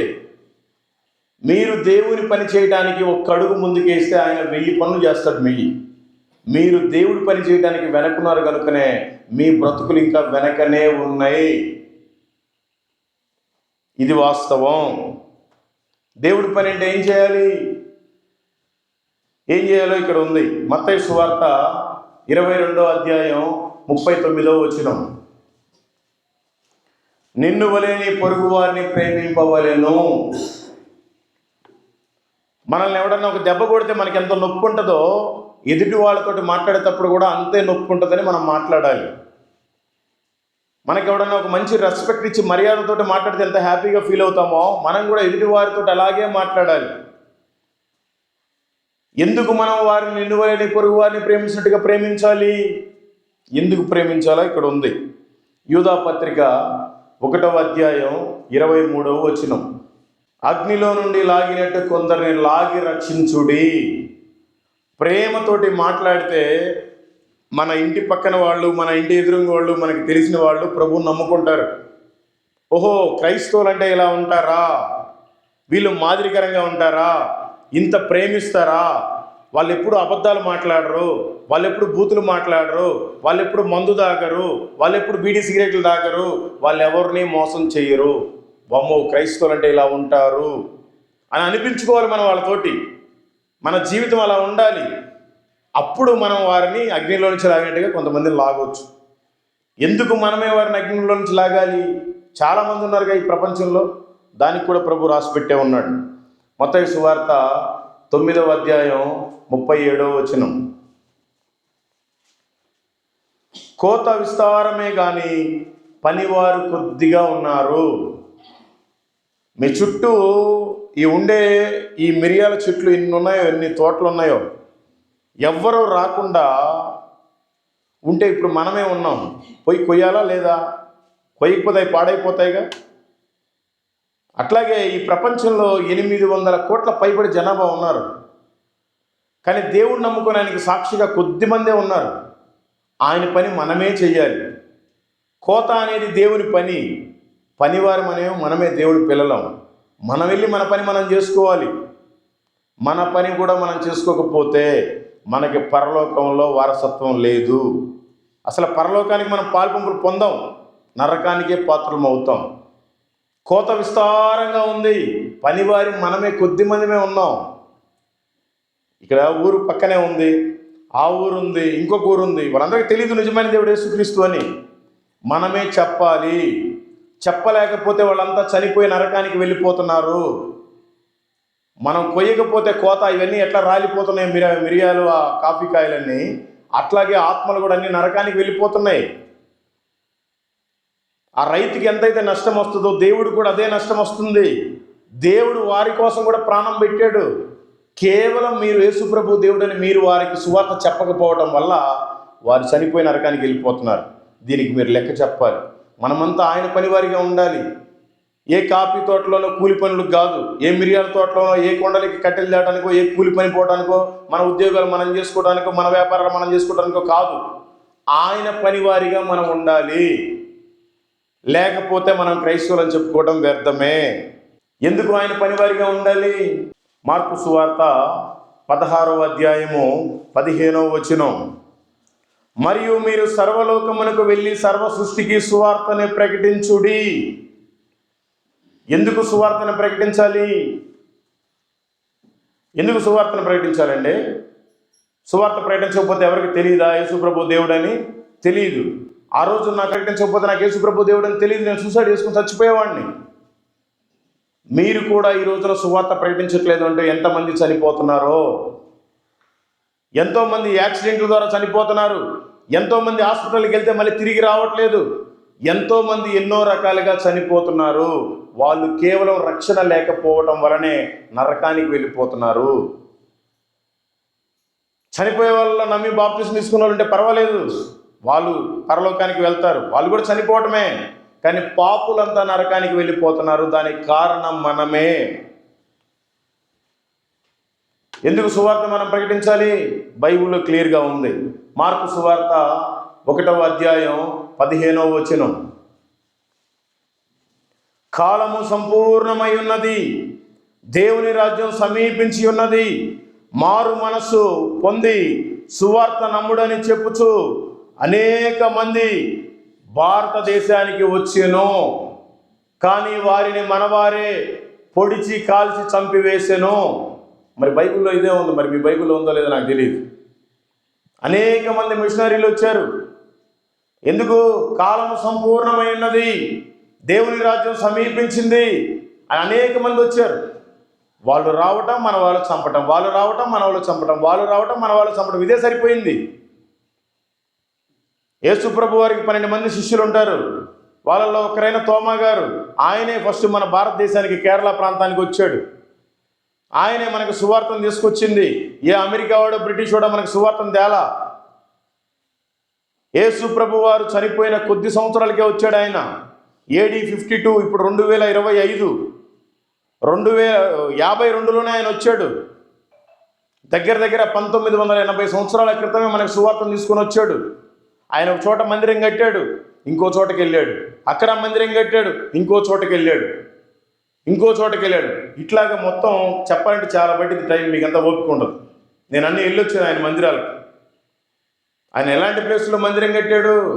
శబరిమల అయ్యప్ప టెంపుల్కి పక్కనే ఉంది ఒకటి, నీలక్కలని. ఆ పంబా నది ఒడ్డునే కట్టాడు. అక్కడ ఇప్పుడు కూడా ఎవరు వెళ్ళలేరు. ఎవరో ఇంకా ధైర్యం చేసేది తప్ప నేనేది వెళ్ళొచ్చా. ఎవరు నరమానవుడు కనిపించడు. అన్ని ఏనుగులు, పులుగులు, జింకలు అన్ని అడవి జంతువులే. ఆయన ప్రార్థన చేస్తుంటే ప్రభువా ఈ ప్రాంతంలో మందిరం కట్టాలని ఏనుగులు, పులులు, సింహాలు అన్నీ సైతం మోకరించి ఆయన ప్రార్థనలో ఉన్నాయంట. కళ్ళు తెరిచి చూస్తే ఆయన షాక్ అయిపోయాడు.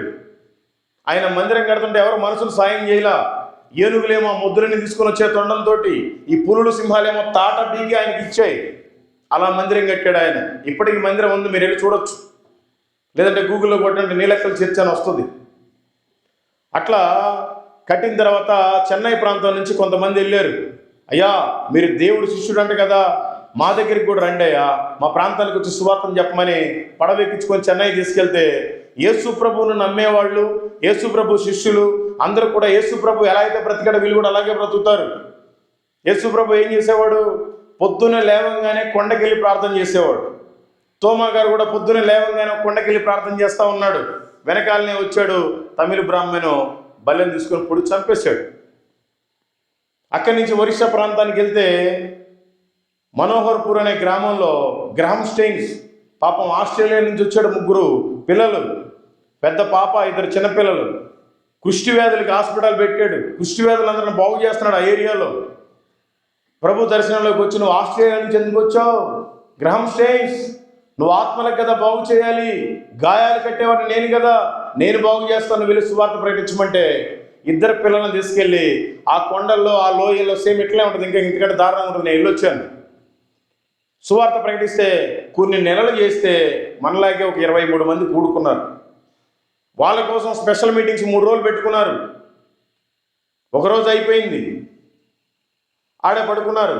2వ రోజంట పిల్లలు అన్నారంట, నాన్న రాత్రి బాగా దోమలు గుట్టే, ఇంటికి వెళ్ళిపోదాం పద. వద్దు నాన్న, మన కోసం వీళ్ళందరూ కొండల లోయల్లో నుంచి, గ్రామాల్లో నుంచి వచ్చారు, మనం వెళ్ళి సుఖంగా ఇంట్లో ఏసీ వేసుకొని పడుకుంటే మరి వీళ్ళందరూ ఇక్కడ పడుకుంటారు. ఇంకొక రోజు అయితే మనం వెళ్ళిపోతాం, మీటింగ్స్ అయిపోతాయని. మీరు పడుకుని కారులో పడుకోబెట్టుకొని ఇసురుకుంటా వెనక నిద్రపోయాడు. దారాసింగ్ అనే బీజేపీ వ్యక్తి 10 లీటర్ల పెట్రోల్ వరిగెట్టేసి మొత్తాన్ని కాలబెట్టేశాడు. సజీవ దహనం, బూడిద. ఎవడో ఆస్ట్రేలియా నుంచి మన దేశానికి వచ్చి మన దేవుని ప్రకటిస్తే మనం ఇక్కడ ఉండి ఎవరికి ప్రకటిస్తున్నాం? మీడియా వాళ్ళంతా వచ్చి, అమ్మా మీ ఆయన్ని పలానా దారాసింగ్ కాలబెట్టేశాడు కదా, మీరేమి ఇవ్వాలనుకుంటున్నారు, మీ వాగ్దానం, మీ వాగ్మూలం మాకు కావాలి అంటే, యెహోవా ఇచ్చాను, యెహోవా తీసుకున్నాను, నా మనస్ఫూర్తిగా చంపిన దారాసింగ్ నేను క్షమిస్తున్నాను అని చెప్పేసింది ఆవిడ. ఆ నోట ఈ నోట పడి ఆ మీడియా ఈ మీడియాలో రాష్ట్రపతికి తెలిస్తే పిలిపించి పద్మశ్రీ అవార్డు ఇచ్చారు. ఓహో, క్రైస్తవులు అంటే ఇలా ఉంటారా అని. మనకి ఏ అవార్డు ఇస్తున్నారు? రోజు మన ఇంటి పక్కన మనకి అవార్డు ఇస్తున్నాడా? కనీసం మన భర్త దగ్గర మనకి సాక్ష్యం ఉందా? మన భార్య దగ్గర మనకి సాక్ష్యం ఉందా? మన పిల్లల దగ్గర మనకి సాక్ష్యం ఉందా? మన పక్కన వారి దగ్గర మనకి సాక్ష్యం ఉందా? మన సంఘంలో మనకి సాక్ష్యం ఉందా? సాక్ష్యం లేకపోతే నీ జీవితం పతనమే. సాక్షిగా ఉండండి. ఇంకా చెప్పాలంటే చాలా మిషనరీస్ ఉన్నాయి, నేను వెళ్ళొచ్చినాయి.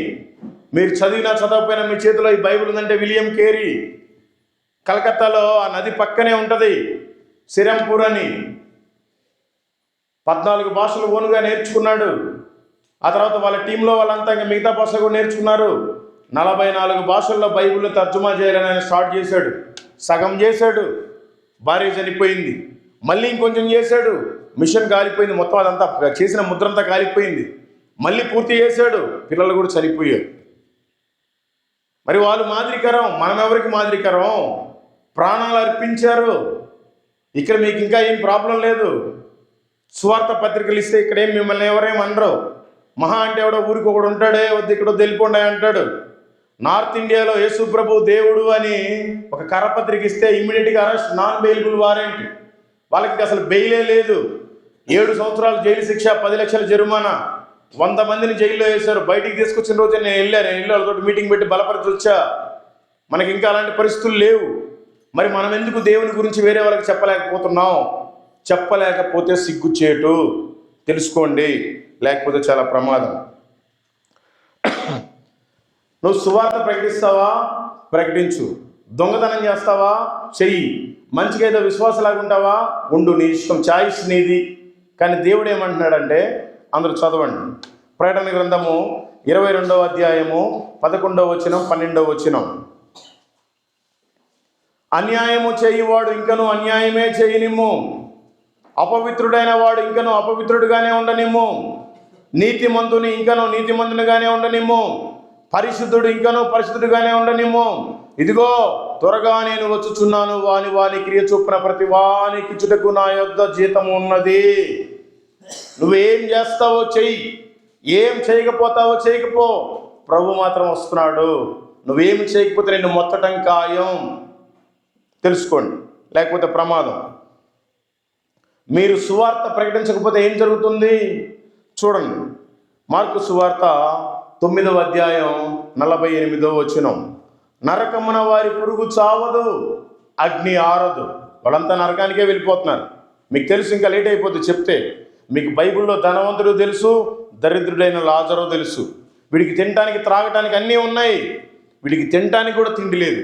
వీడు తిని మిగిలిస్తే ఈ బల్లం కింద నుంచి వేయాలి రొట్టె ముక్కలు, అన్నం మెతుకులు, ఆ ఎముకలు అన్నీ వేస్తే అవి ఏరుకొని తింటా ఉండేవాడు. అంత పేద స్థితి.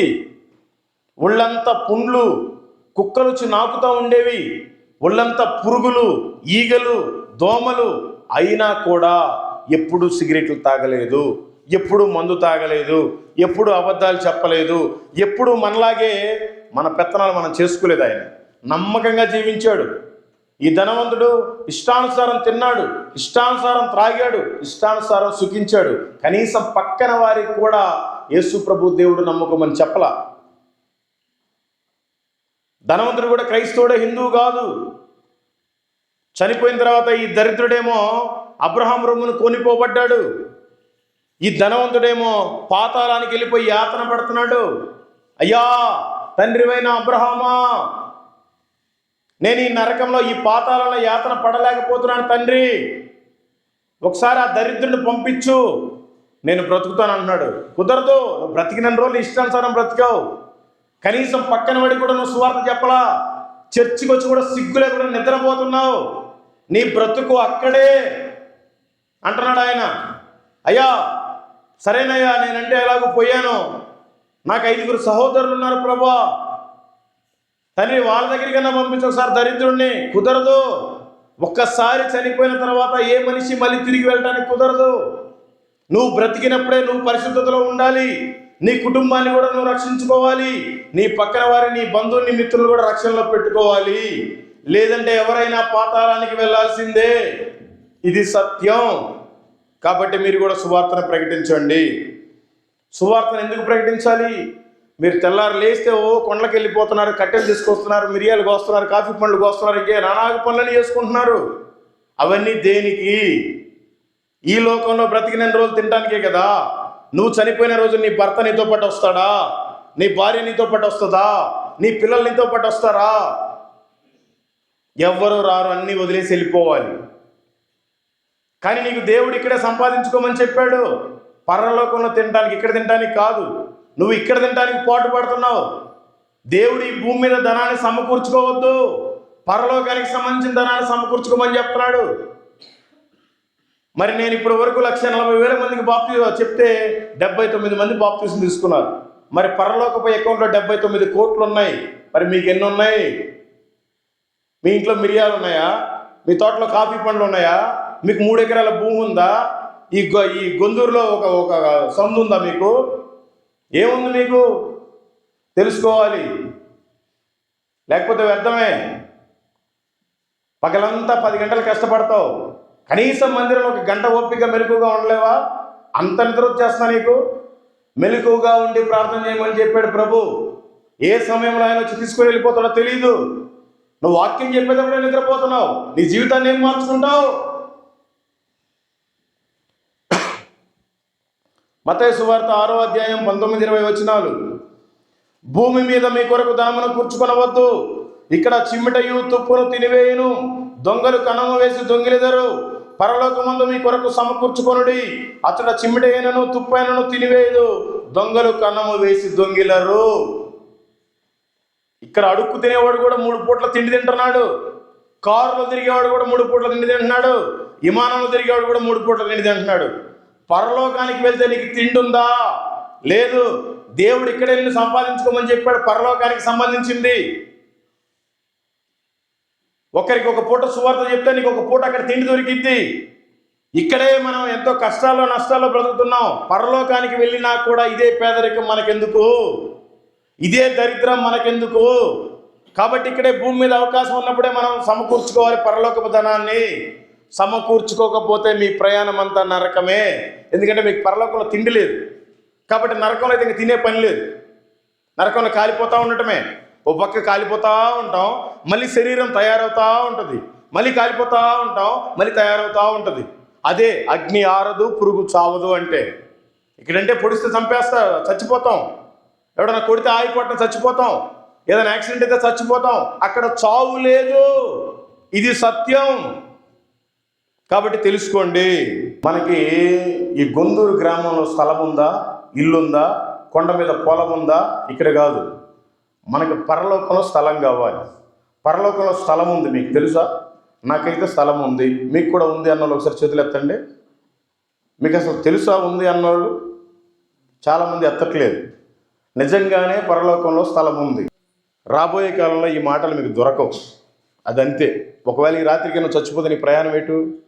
కాబట్టి తెలుసుకోండి, ఓపికగా ఉండండి. ప్రభు వారు 33.5 సంవత్సరాలు ఈ భూమి మీద బ్రతికాడు. బ్రతికిన తర్వాత ఇంకా ఆయనకి రేపు పొద్దున సిలువ అయిపోతున్నారు. ఈ శిష్యులు వెళ్ళి ఆయన అడుగుతున్నారు, ప్రభువా, ఇన్ని రోజులు నీతో పాటు మేము తిన్నాం, ఇన్ని రోజులు నీతో పాటు పడుకున్నాం, ఇన్ని రోజులు నీతో పాటు సువార్తకి వెళ్ళాం, మమ్మల్ని వదిలేసి నువ్వు వెళ్ళిపోతున్నావు, ఎక్కడికి వెళ్తున్నావు అయ్యా అని అడుగుతున్నారు వీళ్ళు దీనంగా. ఆయన యేసు ప్రభు వారు చెప్తున్నారు, అందరూ చదవండి, యోహాను సువార్త 14వ అధ్యాయం 2, 3, 4 వచనాలు. నా తండ్రి ఇంట అనేక నివాసములు కలవు, లేని ఎడల మీతో చెప్పుదును. పరలోకంలో మీకు స్థలం ఉంది, లేకపోతే నేను మీకు చెప్తాను, అబద్ధం చెప్పట్లేదు, నిజమే చెప్తున్నాను. యేసుప్రభు వారు ప్రూవ్ చేసుకుంటున్నాడు. ఆ తర్వాత ఏమైనా ఉంది, మీకు స్థలము సిద్ధపరచ వెలుచున్నాను, నేను వెళ్ళి మీకు స్థలము సిద్ధపరిచిన ఎడల నేనుండు స్థలములో మీరును ఉండులాగున మరలా వచ్చి నా యొద్ద నుండుటకు మిమ్మల్ని తీసుకొని పోవుదును. నేను వెలుచున్న స్థలమునకు మార్గము మీకు తెలియనని చెప్పాను. మనకి ఇక్కడ ఈ లోకంలో ఎన్ని ఇల్లులు, ఎన్ని స్థలాలు, ఎన్ని పొలాలు, ఎంత కుటుంబం ఉన్నా అన్నిటిని వదిలేసి వెళ్ళిపోవటమే. పరలోకంలో మనకి స్థలం ఉందా లేదా చూసుకోవాలి. అక్కడ లేకపోతే నువ్వు ఎక్కడ ఉంటావు? ఎవరన్నా ఒక పాస్టర్ వస్తే మీ ఊర్లో అద్దెకి ఇవ్వడానికే ఇల్లు లేదు, ఇది భూమి, బొచ్చడు భూమి ఉంది. మరి పరలోకంలో నీకు స్థలం లేకపోతే నువ్వు పరలోకానికి ఎట్లా వెళ్తావు? పోయి ఎక్కడ ఉంటావు? పరలోకంలో స్థలం కావాలి అంటే నువ్వు ఇక్కడ సువార్త ప్రకటన చెయ్యాలి. నువ్వు ఎంతమందికి అయితే సువార్తను ప్రకటిస్తావో అన్ని అడుగుల స్థలం నీకు ఇక్కడ కొలిచిపెట్టుంటాడు దేవుడు. ఇది వాస్తవం. ఈ స్థలం మీద మన ఫోకస్ ఉండకూడదు, పరలోకంలో ఉండే స్థలం మీద మన ఫోకస్ ఉండాలి. అక్క నిద్ర మేలుకో అక్క, రేపు నుంచి నిద్రపోదు కానిలే. మరి అక్కడ మనకు స్థలం కావాలంటే ఇక్కడ మనం ఎప్పుడు పని చేయాలి, ఎప్పుడు పని చేయాలి కూడా ప్రభు క్లియర్గా రాపించి పెట్టాడు మన కోసం. అందరూ చదవండి, యోహాను సువార్త 9వ అధ్యాయం 4వ వచనం. పగలున్నంత వరకు నన్ను పంపిన వాని క్రియలు మనము చేయుచుండవలెను, రాత్రి వచ్చుచున్నది, అప్పుడెవడనూ పని చేయలేడు. ఇప్పుడు మనకు పగలు అంటే అర్థం ఏంటంటే సూర్యుడు పొద్దు పొడుస్తున్నాడు, పొద్దు ఊగుతున్నాడు కాదు. ఇప్పుడు మనం సువార్త ప్రకటించినా ఎవరు ఏమీ అనరు. చీకటి రాబోతుంది, అప్పుడు ఎవరు మనం పని చేయలేము. ఆల్రెడీ నార్త్ ఇండియాలో వచ్చింది, ఎవడన్నా కరపత్రికిస్తే జైలే, జైలుతో పాటు జరిమానా కూడా. ఇక్కడ అలాంటి అవకాశం లేదు. ఇప్పుడు మనకు పగలు, వాళ్ళకి చీకటి. కాబట్టి మనం పగలున్నప్పుడు ఆయన పని చేయాలి. చేయకపోతే చాలా ప్రమాదం. అయ్యా నా పని నేను చేసుకోవడానికే సరిపోతుంది, నేను చేయలేను, ఏదో వస్తాను, నా కూలిలో వచ్చింది ఏదో నేను దశభాగమో పావలో 10 వేస్తున్నాను, నా తిండి నేను తింటున్నాను, నమ్మకంగా బ్రతుకుతున్నాను అని నువ్వు అనుకుంటున్నావేమో.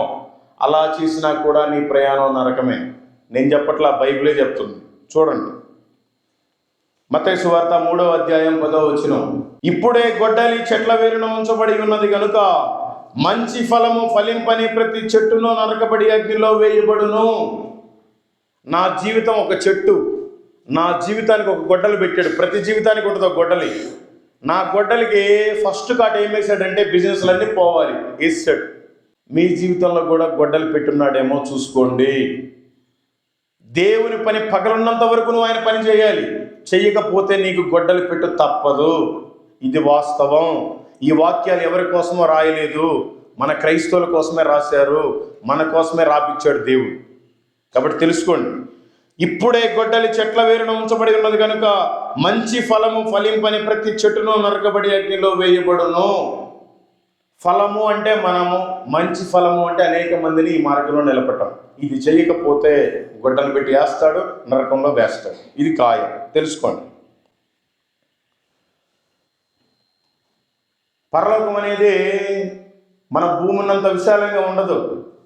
పరలోకం అనేది చాలా చిన్నది. మీకు ఈ విషయం ఎవరు చెప్పుకుంటారు, ఎందుకంటే ఈ విషయాన్ని కొంతమంది నమ్ముతారు, కొంతమంది నమ్మరు. మనం నమ్ముదాం, ఎందుకంటే వాక్యం చెప్తుంది కాబట్టి. పరలోకం అనేది ఆ తూర్పు మొదలుకొని పడమర దిక్కు వరకు ఈ భూమి 40,075 కిలోమీటర్లు ఉంది. దీంట్లోనే America, Australia, India, Pakistan, China, Guinea అన్నీ ఉన్నాయి. ఈ మొత్తం కలిపితే 40,075 కిలోమీటర్లు. పరలోకం అనేది ఓన్లీ 2,300 కిలోమీటర్లే ఉంది. మీరంతా ఆశ్చర్యపోతున్నారు కదా. వాక్యంలో ఉంది, చదవండి. ప్రకటన గ్రంథము 21వ అధ్యాయము 16వ వచనం. ఆ పట్టణము చచ్చౌకమైనది, దాని పొడవు దాని వెడల్పుతో సమానము. అతడు ఆ కొలకలతో పట్టణమును కొలవగా దాని కొలత 750 కోసులైనది. దాని పొడగును ఎత్తును వెడల్పును సమానముగానున్నవి. 750 కోసులు ఎంత అని మీరు గూగుల్లో కొడితే చెప్పింది. ఓన్లీ 2,306 కిలోమీటర్లు మాత్రమే ఉంది. కొన్ని తర్జుమా బైబిల్ అయితే 2,400 కిలోమీటర్లు ఉంది. మహా అంటే ఇక్కడి నుంచి ఢిల్లీ దాకా ఉంది. మరి ఇక్కడ మన ఇండియాలోనే ఇంతమంది 150 కోట్ల జనాభా ఉన్నారు. ప్రపంచం మొత్తం 800 కోట్ల మంది జనాభా ఉన్నారు. వీళ్ళంతా ఎక్కడ పడతారు? పట్టరు. ఎందుకు పట్టరు? దాంట్లో భక్తులు మాత్రమే పడతారు. మరి నేను భక్తుడిని అన్నవాళ్ళు, భక్తురాలు అన్నవాళ్ళు ఒకసారి చేతులు ఎత్తండి. ఏందండి మీరంతా భక్తులు కాదా? మీరు భక్తులు కాదు అని చేతులు ఎత్తట్లేదు అంటే మీరు భక్తులు కాదని మీ ఉద్దేశం అయితే నా లెక్కలో మీరంతా భక్తిహీనులు. అవునా కాదా? భక్తిహీనుల గురించి చక్కటి వాక్యం రాస్తుంది బైబిల్. చూడండి, సామెతల గ్రంథము 16వ అధ్యాయము 4వ వచనం. ముగిస్తున్నా, అయిపోయింది, లాస్ట్ ఇదే. నిద్ర మేలుకోండి లాస్ట్ వచనానికన్నా. మీరు భక్తులు అయితే పరలోకానికి వెళ్తారు, మిమ్మల్ని తయారు చేసింది కూడా అందుకే. మీరు భక్తిహీనులు అయితే మీకోసమే సామెతల గ్రంథంలో 16వ అధ్యాయం 4వ వచనం రాసి పెట్టాడు. అందరూ చదవండి. యెహోవా ప్రతి వస్తువును దాని దాని పని నిమిత్తము కలుగజేసెను. నాశన దినమునకు ఆయన భక్తిహీనులను కలుగజేసెను. నరకంలో కాల్చడానికి కూడా భక్తిహీనుని దేవుడే తయారు చేశాడంట. మరి నువ్వు నరకంలో కాలిపోవటానికి తయారు చేయబడ్డావా? దేవుని బిడ్డగా ఉండటానికి నువ్వు తయారు చేయబడ్డావా? నువ్వే ఆలోచించుకో. ఏంటి నీ పరిస్థితి ఏంటి? దేవుడు ఒకసారి వచ్చాడు, మన కోసం ప్రాణం పెట్టాడు, నేను మళ్ళీ వస్తానని వెళ్ళిపోయాడు. మళ్ళీ రానై ఉన్నాడు ఆయన. ఎప్పుడు వస్తాడో తెలియదు. మనం మెలకుగా ఉండాలి, నిద్రపోకూడదు. నిద్ర అంటే పడుకున్నప్పుడు నిద్ర కాదు, మందిరంలో నిద్ర. చెప్పేటప్పుడు వాక్యాన్ని వినాలి, నిర్లక్ష్యంగా ఉండకూడదు. 10 మంది కన్యకలు, 5గురు బుద్ధి కలిగిన కన్యకలు, 5గురు బుద్ధి లేని కన్యకలు. వస్తున్నాడు పెళ్లి కుమారుడు. 5గురు మంచిగా డ్యూటీలు పట్టుకుని నూనె గిన్నె రెడీ పెట్టుకున్నారు. 5గురేమో వస్తాడులే ఎప్పుడో ప్రభు చూద్దామని అనుకున్నారు. వాళ్ళు విడవబడ్డారు. ఈ 5గురిని తీసుకుని వెళ్ళిపోయాడు పెళ్లి కుమారుడు. అట్లాగే ఉంటుంది పరలోక రాజ్యం కూడా. ఆయన రెండోసారి రానై ఉన్నాడు. రెండోసారి ఎక్కడికి వస్తాడు? మీకు అందరికీ తెలుసా యేసు ప్రభు మళ్ళీ వస్తాడు రెండోసారి అని? తెలుసు అన్న వాళ్ళు ఒకసారి చేతులు ఎత్తండి. Praise God. ఈ విషయం నాకు తెలుసు. రెండోసారి యేసుక్రీస్తు వారు నా కోసం ఈ భూమి మీదకి వస్తారు అన్న వాళ్ళంతా ఒకసారి చేతులు ఎత్తండి. మీరంతా భ్రమలోనే ఉన్నారు. రెండోసారి యేసుక్రీస్తు భూమి మీదకి రాడు. ఆయన మధ్యాకాశంలోకి వస్తాడు. ఆయన ఒక బూరని ఊదుతాడు. ఆ బూరను ఊదంగానే సౌండ్ మనకు వినపడగానే రెప్పపాట్లో మనమంతా కూడా మహిమా శరీరం ధరించుకుని ఆయన దగ్గరికి వెళ్ళాలి. ఆయన ఎదుర్కోవటానికి వెళ్ళాలి. ఎత్తబడితే మంచిది. 7 సంవత్సరాల విందుంది పైన, గొర్రెపిల్ల విందు. విడవబడితే 3.5 సంవత్సరాలు శ్రమలు, 3.5 సంవత్సరాలు మహాశ్రమలు. నీకు ఓటర్ ఐడి కార్డు ఉంటుంది, నిన్ను ఓటు వేయనియరు. నీకు ఆధార్ కార్డు ఉంటుంది, అది దేనికి పనికిరాదు. నీ బ్యాంకులో డబ్బులు ఉంటాయి, నీ ఏటీఎం కార్డులో నుంచి డబ్బులు రావు. నీకు పింఛన్ కార్డు ఉంటుంది, నీకు పింఛన్ రాదు. నీకు పాస్బుక్ ఉంటుంది, రైతు భరోసా రాదు. ఎందుకంటే నువ్వు క్రైస్తవుడు. రాబోయే కాలంలో అలాంటి చట్టాలు తీసుకురాబోతున్నారు. కాబట్టి ఆయన రెండవ రాకడలో ఆయన మధ్యాకాశంలోకి వచ్చేసరికల్లా మనమంతా ఆయన ఎదుర్కోవడానికి వెళ్ళిపోవాలి అంటే అంత ప్రార్థనా శక్తి మనలో ఉండాలి. ఉంటేనే మనం ఎత్తబడతాం, లేదంటే మిగిలిపోతాం. ఎత్తబడితే 7 సంవత్సరాల విందు ఉంది, మిగిలిపోతే 7 సంవత్సరాల శ్రమలు ఉన్నాయి. దాంట్లో 3.5 సంవత్సరాల శ్రమలు, 3.5 సంవత్సరాల మహాశ్రమలు. నీకు ఈ పేర్లు గీర్లు ఎక్కడ ఏమి ఉండవు. మందిరం ఉండదు ప్రార్థన చేసుకోవడానికి, బైబుల్ ఉంచరు, పాస్టర్ అనే వాళ్ళని ఉంచరు. ఎవరు బొట్టు పెట్టుకోకపోయినా జైలే, ఎవరు గాజులు వేసుకోకపోయినా జైలే, ఎవరు యేసుప్రభు దేవుడు అన్నా జైలే. ఇలాంటి రోజులు రాబోతున్నాయి.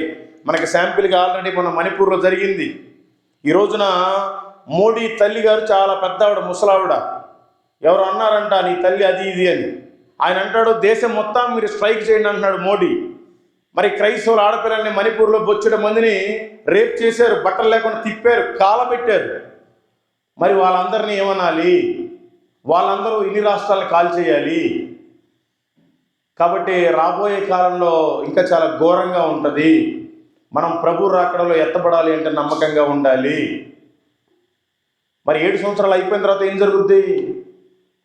ఈ 7 సంవత్సరాల గొర్రెపిల్ల విందుకు పిలవడానికి నేను ఇన్ని రోజులు బ్రతికిచ్చాడు దేవుడు. మీ ఇంట్లో ఎవరిదైనా మ్యారేజ్ అయిందనుకోండి, పత్రికలు కొట్టించుకుంటారు, మీ బంధువుల ఇళ్ళకి వెళ్తారు, వెళ్ళి ఇవ్వడానికి. ఎందుకు? అయ్యా మా బాబుది పెళ్ళి, మా పాపది పెళ్ళి, మీరు వచ్చి భోజనం ఆరగించి ప్రార్థించండి, పోండి, మా ఆశీర్వాదం ఇవ్వండి అని చెప్పేస్తారు. అక్కడికి వెళ్తే దగ్గర అయితే ఏమో ఇచ్చేసి వచ్చేస్తావు. కొద్ది దూరం అనుకో ఏం చేస్తారు? అయ్యా భోజనం చేయి, ఇక్కడే పడుకో, రేపు పొద్దున వెళ్ళమంటారు. పడుకోనైనా సరే నువ్వు పొద్దునకి మళ్ళీ రావాలి, ఎందుకంటే నీ గమ్యం ఇక్కడ. అవునా కాదా? మరి నువ్వు ఈ భూమి మీదకి పరలోకం నుండి వచ్చి ఎన్ని సంవత్సరాలు అయింది? దేవుడు నిన్ను ఆ గొర్రెపిల్ల విందుకు పిలవడానికే కదా పెట్టాడు. మనకు తెలిసిన వాళ్ళు ఎంతమంది చనిపోయారు, మనం ఇంకా ఎందుకు బ్రతుకున్నాం? మరి నువ్వు గొర్రెపిల్ల విందుకి ఎంతమందిని సిద్ధపరిచావు, ఎంతమందికి సువార్తను చెప్పావు, ఎంతమందిని రక్షణలోకి నడిపించావు? నీ వలన ఒక్కరైనా బాప్తిసం పొందారా? పొందకపోతే నీ జీవితానికి గొడ్డలు ఉంది. నువ్వు చనిపోయిన తర్వాత నీ ఆత్మకి నరకం ఉంది. 7 సంవత్సరాల విందు అయిపోయిన తర్వాత అప్పుడు ఆ దూతల సమూహంతో దేవుడు అప్పుడు భూమి మీదకి వస్తాడు. మనం ఎత్తబడేటప్పుడు ఎవరైతే మన పెద్దోళ్ళంతా చనిపోయి సమాధుల్లో ఉన్నారో వాళ్ళు కూడా ఎత్తబడతారు మనకంటే ముందే. వాళ్ళ వెనకాల మనం వెళ్తాం. 7 సంవత్సరాల విందు ముగించుకొని భూమి మీదకి అప్పుడు వస్తాం. ఈ భూమిని 1000 సంవత్సరాలు ప్రభు పరిపాలించడానికి ఉన్నాడు. మీకు తెలుసా? అన్న ఒకసారి చేతులు ఎత్తండి. Praise God. మనకి మోడీ ఎలా పరిపాలిస్తున్నాడో, చంద్రబాబు నాయుడు ఎలా పరిపాలిస్తున్నాడో, జగన్ ఎలా పరిపాలించాడో, ఇలాగే మన భూమిని 1000 సంవత్సరాలు పరిపాలించడానికి యేసు ప్రభు వారు రానై ఉన్నారు. మనం ఏదో కొద్ది చదువు కానీ గవర్నమెంట్ జాబ్ రాలేదే, ఆ జాబ్ రాలేదే, ఈ జాబ్ రాలేదు అనుకుంటాం. మనమంతా 1000 ఏళ్ల పరిపాలనలో జాబ్ చేయడానికి కాసుకొని ఉండాలి. ఎవరైతే రెండో రాకడలో ఎత్తబడతారో వాళ్ళే వచ్చిన తర్వాత భూమి మీద 1000 సంవత్సరాల అధికారులు. భూమి మీదకి రాగానే ఆయన మొట్టమొదటిగా వచ్చి చేసే పని సాతాను గారిని బంధించేస్తాడు. అప్పుడు ఎవడో సిగరెట్లు తాగడు, ఎవడో వ్యభిచారం చేయడు, ఎవడో దొంగతనం చేయడు, ఎవడో మోసం చేయడు. 1000 సంవత్సరాలు ఇలా పరిపాలించారా ఎదవల్లారా అనే సవాల్ చేసి చూపించి మరీ పరిపాలిస్తాడు ఈ భూమిని. 1000 సంవత్సరాలు అయిపోయిన తర్వాత ఈ భూమిని చాపన చుట్టినట్టుగా చుట్టి, మీరు ఇప్పుడు మందిరం అయిపోతే చుడతారు కదా, అలా చుట్టేసి ఈ భూమిని అగ్నిగంధకాలతో వేసేసి మన సంఘాన్ని మొత్తాన్ని తీసుకొని పరలోకం అప్పుడు వెళ్తాడు. అప్పుడు కూడా పరలోకం లోపలికి ఏం తీసుకెళ్ళడు. పరలోకం బయట ఒక గేటు ఉంటుంది, ఆ గేటు దగ్గర నుంచో పెడతాడు. ఒక పక్క ఆడవాళ్ళు నుంచో పెడతాడు, ఒక పక్క మగవాళ్ళు నుంచో పెడతాడు. ఆయన ఇక్కడ ఒక కుర్చీ వేసుకొని కూర్చుంటాడు. ఆ కుర్చీ పేరే ధవల సింహాసనం. అదే తీర్పు మనకి లాస్ట్ ఫైనల్గా. మనమేమో క్రియల్లో ఉండం, పేర్లు మాత్రం మంచి మంచి బైబిల్లో పేర్లు పెట్టుకుంటాం. ఎగ్జాంపుల్ చెప్తున్నా, రే పలానా ఎస్తేరుని తీసుకురండ్రా, దేవదూతలకు చెప్తాడు ప్రభు. తండ్రి అయిన దేవుడు ఆ ధవల సింహాసనం మీద కూర్చొని ఉంటాడు. ఆయన కుడిపార్శ్వం మీద యేసు ప్రభు వారు కుమారుడు కూర్చొని ఉంటాడు. దేవదూతలకు ఆజ్ఞాపిస్తాడు, పలానా ఎస్తేరు రాణిని తీసుకురండి. ఏమ్మా ఎస్తేరమ్మా, నీకోసం నా కుమారుడిని భూమి మీదకి పంపించా, నీకోసం దెబ్బలు తిన్నాడు, తిట్టించుకున్నాడు, కొట్టించుకున్నాడు, ఉమ్మించుకున్నాడు, ప్రాణమే పెట్టాడు. మరి నువ్వేం చేశావు? ప్రభా, నాకేమి చేయటానికి కుదరదయ్యా, నేను పగలంతా పనికి వెళ్ళాలి, రాత్రి మందిరానికి వస్తే మందిరానికి వచ్చి నిద్రపోవాలి. రే తీసుకెళ్ళిపోండ్రా, నరకంలో వేసేయటమే. అప్పుడు ఓపెన్ అయింది నరకం, అప్పటిదాకా ఓపెన్ కాదు. ఇప్పుడు దాకా మన పెద్దోళ్ళు ఎవరైతే చనిపోయారో ఎవరు నరకానికి వెళ్ళా, ఎవరు పరలోకానికి కూడా వెళ్ళా. పరలోకం ఇంకా తెరవబడలా, నరకం కూడా ఇంకా తెరవబడలా. పరలోకం వేరు, నరకం వేరు, పాతాళం వేరు, పరదైసు వేరు. ఎవరైతే ఇప్పుడు దాకా చనిపోయారో వాళ్ళంతా పరదైసులో ఉన్నారు. ఎవరైతే పాపం చేసి చనిపోయారో వాళ్ళంతా పాతాళంలో ఉన్నారు. నరకం ఆ రోజు తీర్పు రోజే ఓపెన్ చేయబడిద్ది. ఆ తర్వాత ఎవరైనా పరలోకానికి ఎంట్రీ. ఏమీ చేయకపోతే ప్రభు కోసం నరకానికి వెళ్ళిపోవటమే. పలానా యాకోబుని తీసుకురండిరా, యాకోబు అనే మనిషిని తీసుకొస్తాడు. అంటే ఎగ్జాంపుల్ చెప్తున్నా, ప్రతి ఒక్కరిని పేరు పెట్టి పిలుస్తారు. ఏం యాకోబు, నీకోసం నేను నా కుమారుని పంపించి ప్రాణం పెట్టించాను, నువ్వేం చేసావు నా కోసం అడుగుతాడు. ప్రభా, మా ఆవిడ పిల్లలైతే రెగ్యులర్గా చర్చికి వెళ్తారయ్యా, నాకైతే వెళ్ళటానికి కుదరదు, చిన్న ముక్క బీడీ అలవాటు ఉంది, అప్పుడప్పుడు నా మైండ్ బాగోలేక మందేస్తానయ్యా, కానీ చర్చిలో మాత్రం ఏదైనా ఫంక్షన్ అయితే భోజనం నేనే పెట్టిస్తానయ్యా. రే తీసుకెళ్ళండి రా, నరకంలో వేసేయటమే యాకోబుని. రే మల్లికార్జునరావు అని అతను తీసుకురండి రా, వీడు ఎక్కడికి పోయినా నా పిల్లల్ని తిడతా ఉంటాడు, గద్దిస్తూ ఉంటాడు, విమర్శిస్తూ ఉంటాడు. ఈ చెంప మీద కొడితే ఈ చెంప మీద చూపించమని నేను చెప్తే వీడేమందరిని ఏలు పెట్టి మరీ చూపిస్తూ ఉంటాడు. వాళ్ళు తీసుకురండి రా, తీసుకొస్తాడు. నన్ను అక్కడ నుంచో పెడతాడు ప్రభు. ఏరా మల్లికార్జునం, నీకోసం నా కుమారుని పంపించి ప్రాణం పెట్టించా, నువ్వు నా కోసం ఏం చేసావు? అప్పుడు నేనేం మాట్లాడను, నేను ఇట్లే సైలెంట్గా ఉంటా. నా తరపున యేసు ప్రభు వారు లేస్తారు. అయ్యా, వీడి జీవితంలో సమస్తం కోల్పోయాడు, అయినా కూడా సువార్త వదిలిపెట్టకుండా చేస్తున్నాడయ్యా, వీడిని నీ రాజ్యంలో చేర్చుకో తండ్రి అని యేసు ప్రభు మన పక్షాలు సాక్ష్యం ఇస్తాడు. మన జీవితానికి ఈ రోజున యేసు ప్రభు దగ్గర కాదు, మన భర్త దగ్గర మనకు సాక్ష్యం ఉందా? మన భార్య దగ్గర మనకు సాక్ష్యం ఉందా? మన పిల్లల దగ్గర మనకు సాక్ష్యం ఉందా? మన పాస్టర్ గారి దగ్గర మనకు సాక్ష్యం ఉందా? మన సంఘంలో మనకు సాక్ష్యం ఉందా? సాక్ష్యం లేకపోతే నీ ప్రయాణం నరకమే.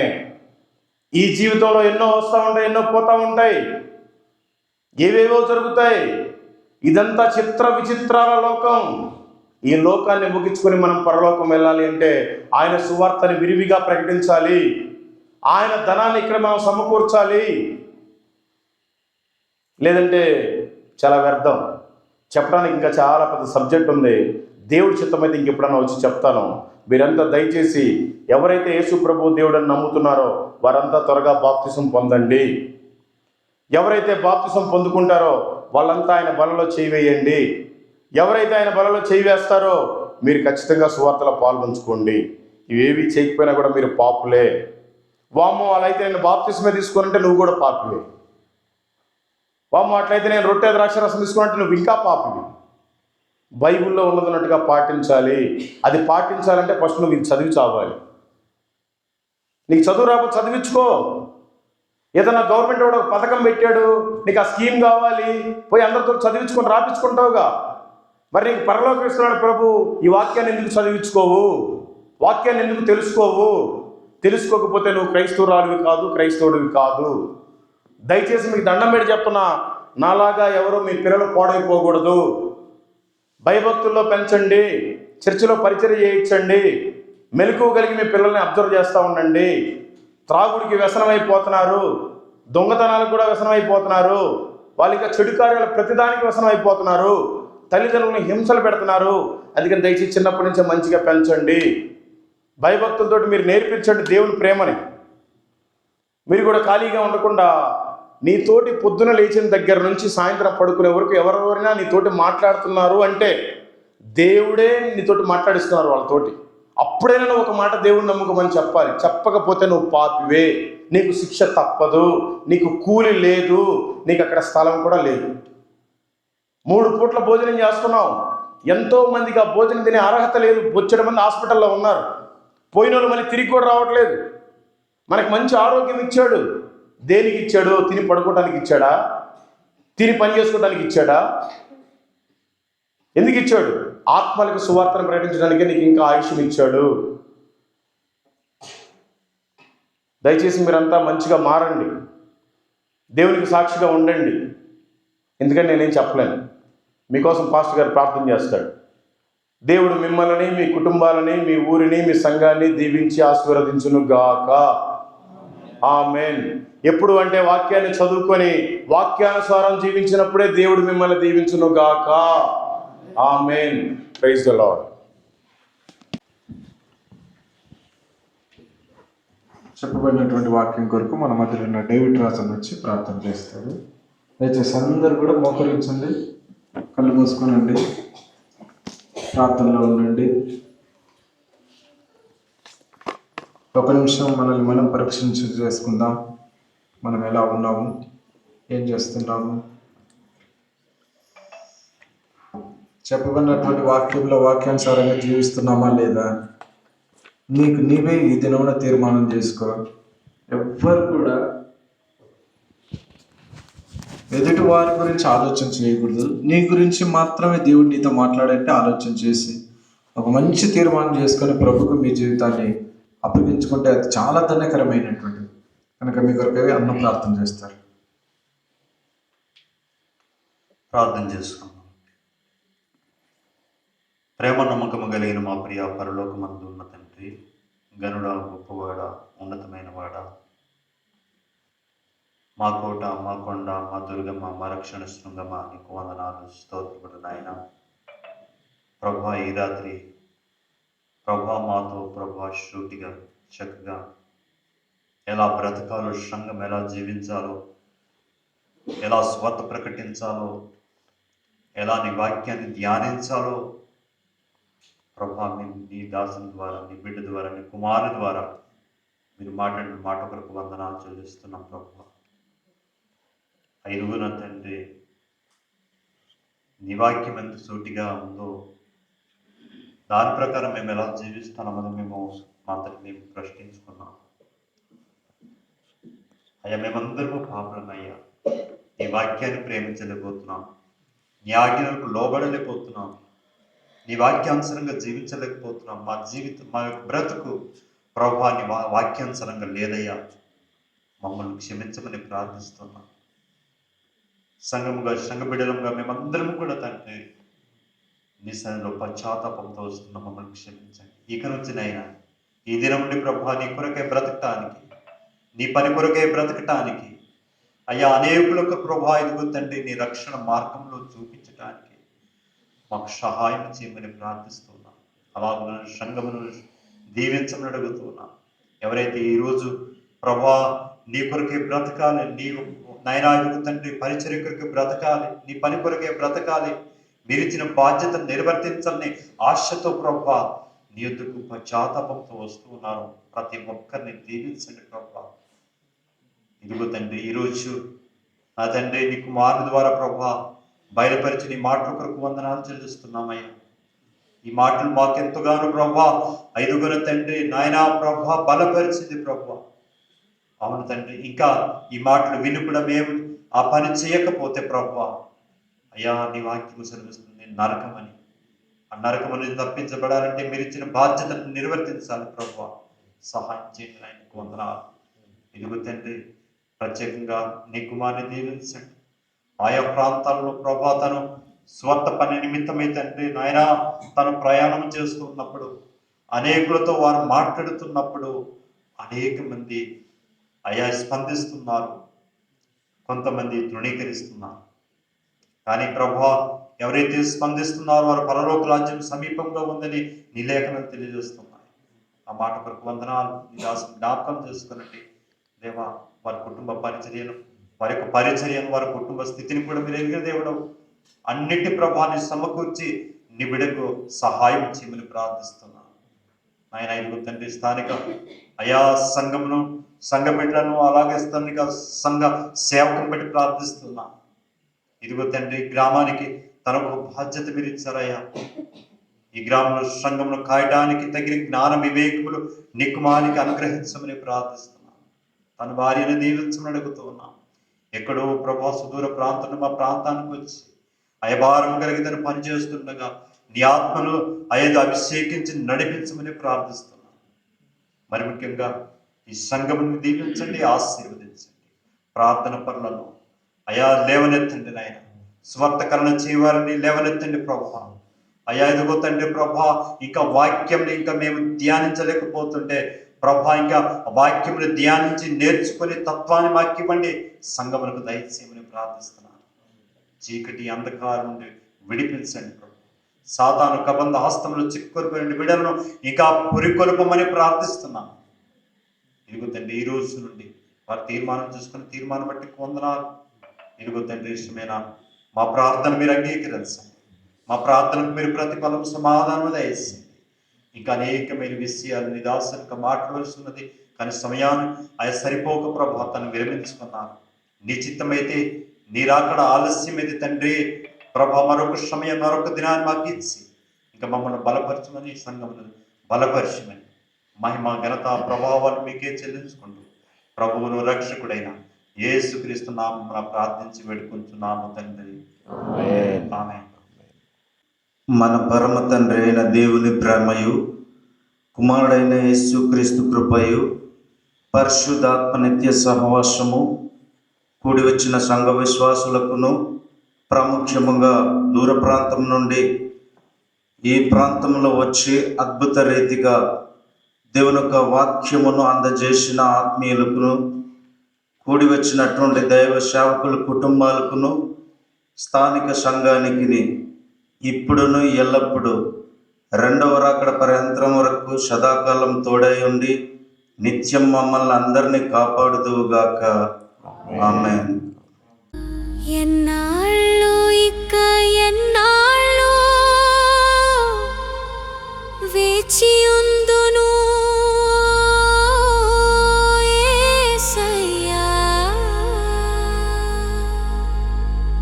ఎప్పుడయ్యా నీ సమయము?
Praise the lord. మీ అందరికీ దేవుడి పేరున నా హృదయపూర్వకమైన వందనాలు. నేను అరకు ప్రాంతానికి వచ్చాను సువార్త నిమిత్తం. అనుకోని రీతిగా అనేక మంది పాస్టర్లని కలవడం జరిగింది మార్నింగ్ నుంచి కూడా.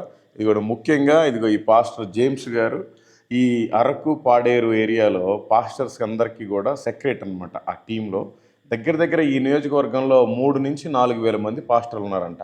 దీని ప్రకారం లెక్క చూసుకుంటే అసలు ఆంధ్రప్రదేశ్లో ఇంతకంటే అసలు క్రైస్తవం ఎక్కడా ఎక్కువ లేదు. అంత అద్భుతమైన సువార్తలు వీళ్ళందరూ కూడా చేస్తున్నారు. పేరున ప్రతి ఒక్కరు కూడా మంచి బలంగా వాడబడుతున్న దైవజనులు అంతా వీళ్ళంతా కూడా. అరకు ప్రాంతంలో కూడా తెగించి సువార్తలు చేస్తున్నారు, కానీ అక్కడ ప్లెయిన్ ఏరియాలో ఉండే వాళ్ళు మాత్రం ఎవరు సువార్తలే చేయట్లేదు. దయచేసి మీరు కూడా సువార్తలే చేయండి. Thank you. Praise the lord. సాధించలేదయ్యా ఏది నీ కొరకు, ప్రయాసపడలేదయ్యా ఏది నీ కొరకు, సాధించలేదయ్యా ఏది నీ కొరకు, ప్రయాసపడలేదయ్యా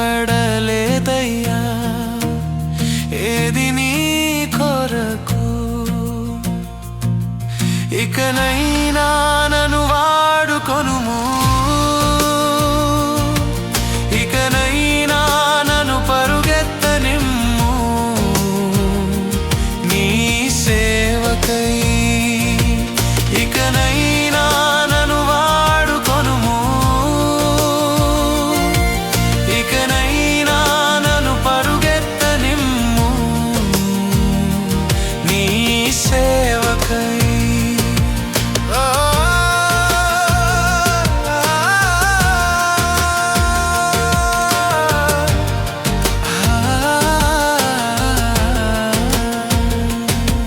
నా జీవిత దినములన్నీయు వ్యర్థమాయే, నా కష్టమంతా నా స్వార్థమాయే, నీ కొరకు ఒక గడియ అయినా నేను గడపలేదయ్యా, నీ కొరకు ఒక గడియ అయినా నేను గడపలేదయ్యా. ఇకనైనా నన్ను వాడుకొనుము, ఇకనైనా నన్ను పరుగెత్తనిమ్ము, నీ సేవకై ఇకనైనా నన్ను వాడుకొనుము,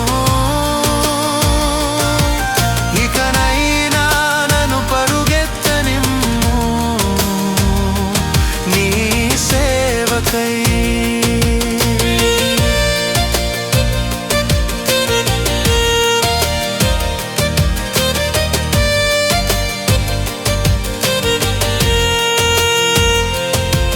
నీ సన్నిధిలో నన్ను నడువనీయుము,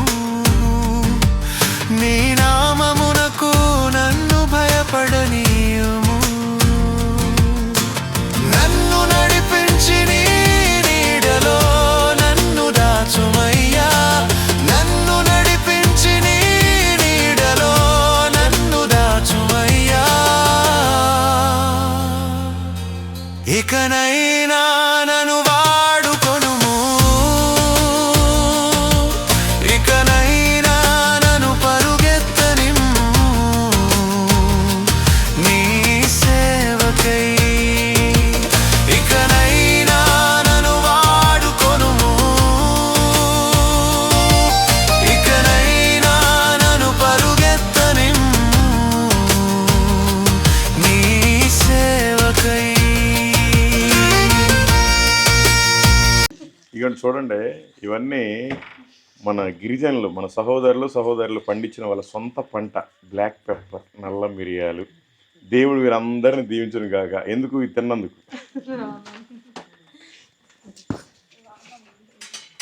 అక్క ఇంక ఇప్పుడు దా చెప్పేది వాళ్ళ ముందు సాక్ష్యం పోద్దన్న. అసలు లే తప్పన్న, తీసుకోకూడదు. వద్దు, నేను పంపిస్తా పత్రికలు నేను కొట్టేసి నా దగ్గర బొచ్చుడున్నాయి. వద్దు నేనే ఇంకా మీకు ఏమైనా ఇవ్వాలి. మీరు ఇక్కడ పాపం ట్రైబల్స్ ప్రాంతంలో చేస్తారా? వద్దు తప్పన్న. యేసు నామంలో వద్దన్న, ఇంకొక నామం ఉంటే ఇవ్వండి. అవుతుంది బాగోదు. తప్పను మీకు ఇచ్చే హృదయం ఉంది, మీకు చిన్న పరిచర్య, ఇంకా మీరే మంచిగా ఉండండి. మీకే నేను చేయలేకపోయినా నా బాధ. ఓకే, దేవుడి చిత్తం అయితే ఇంకోసారి వచ్చినప్పుడు చేస్తా. ఓకే ఓకేనమ్మా. Okay okay.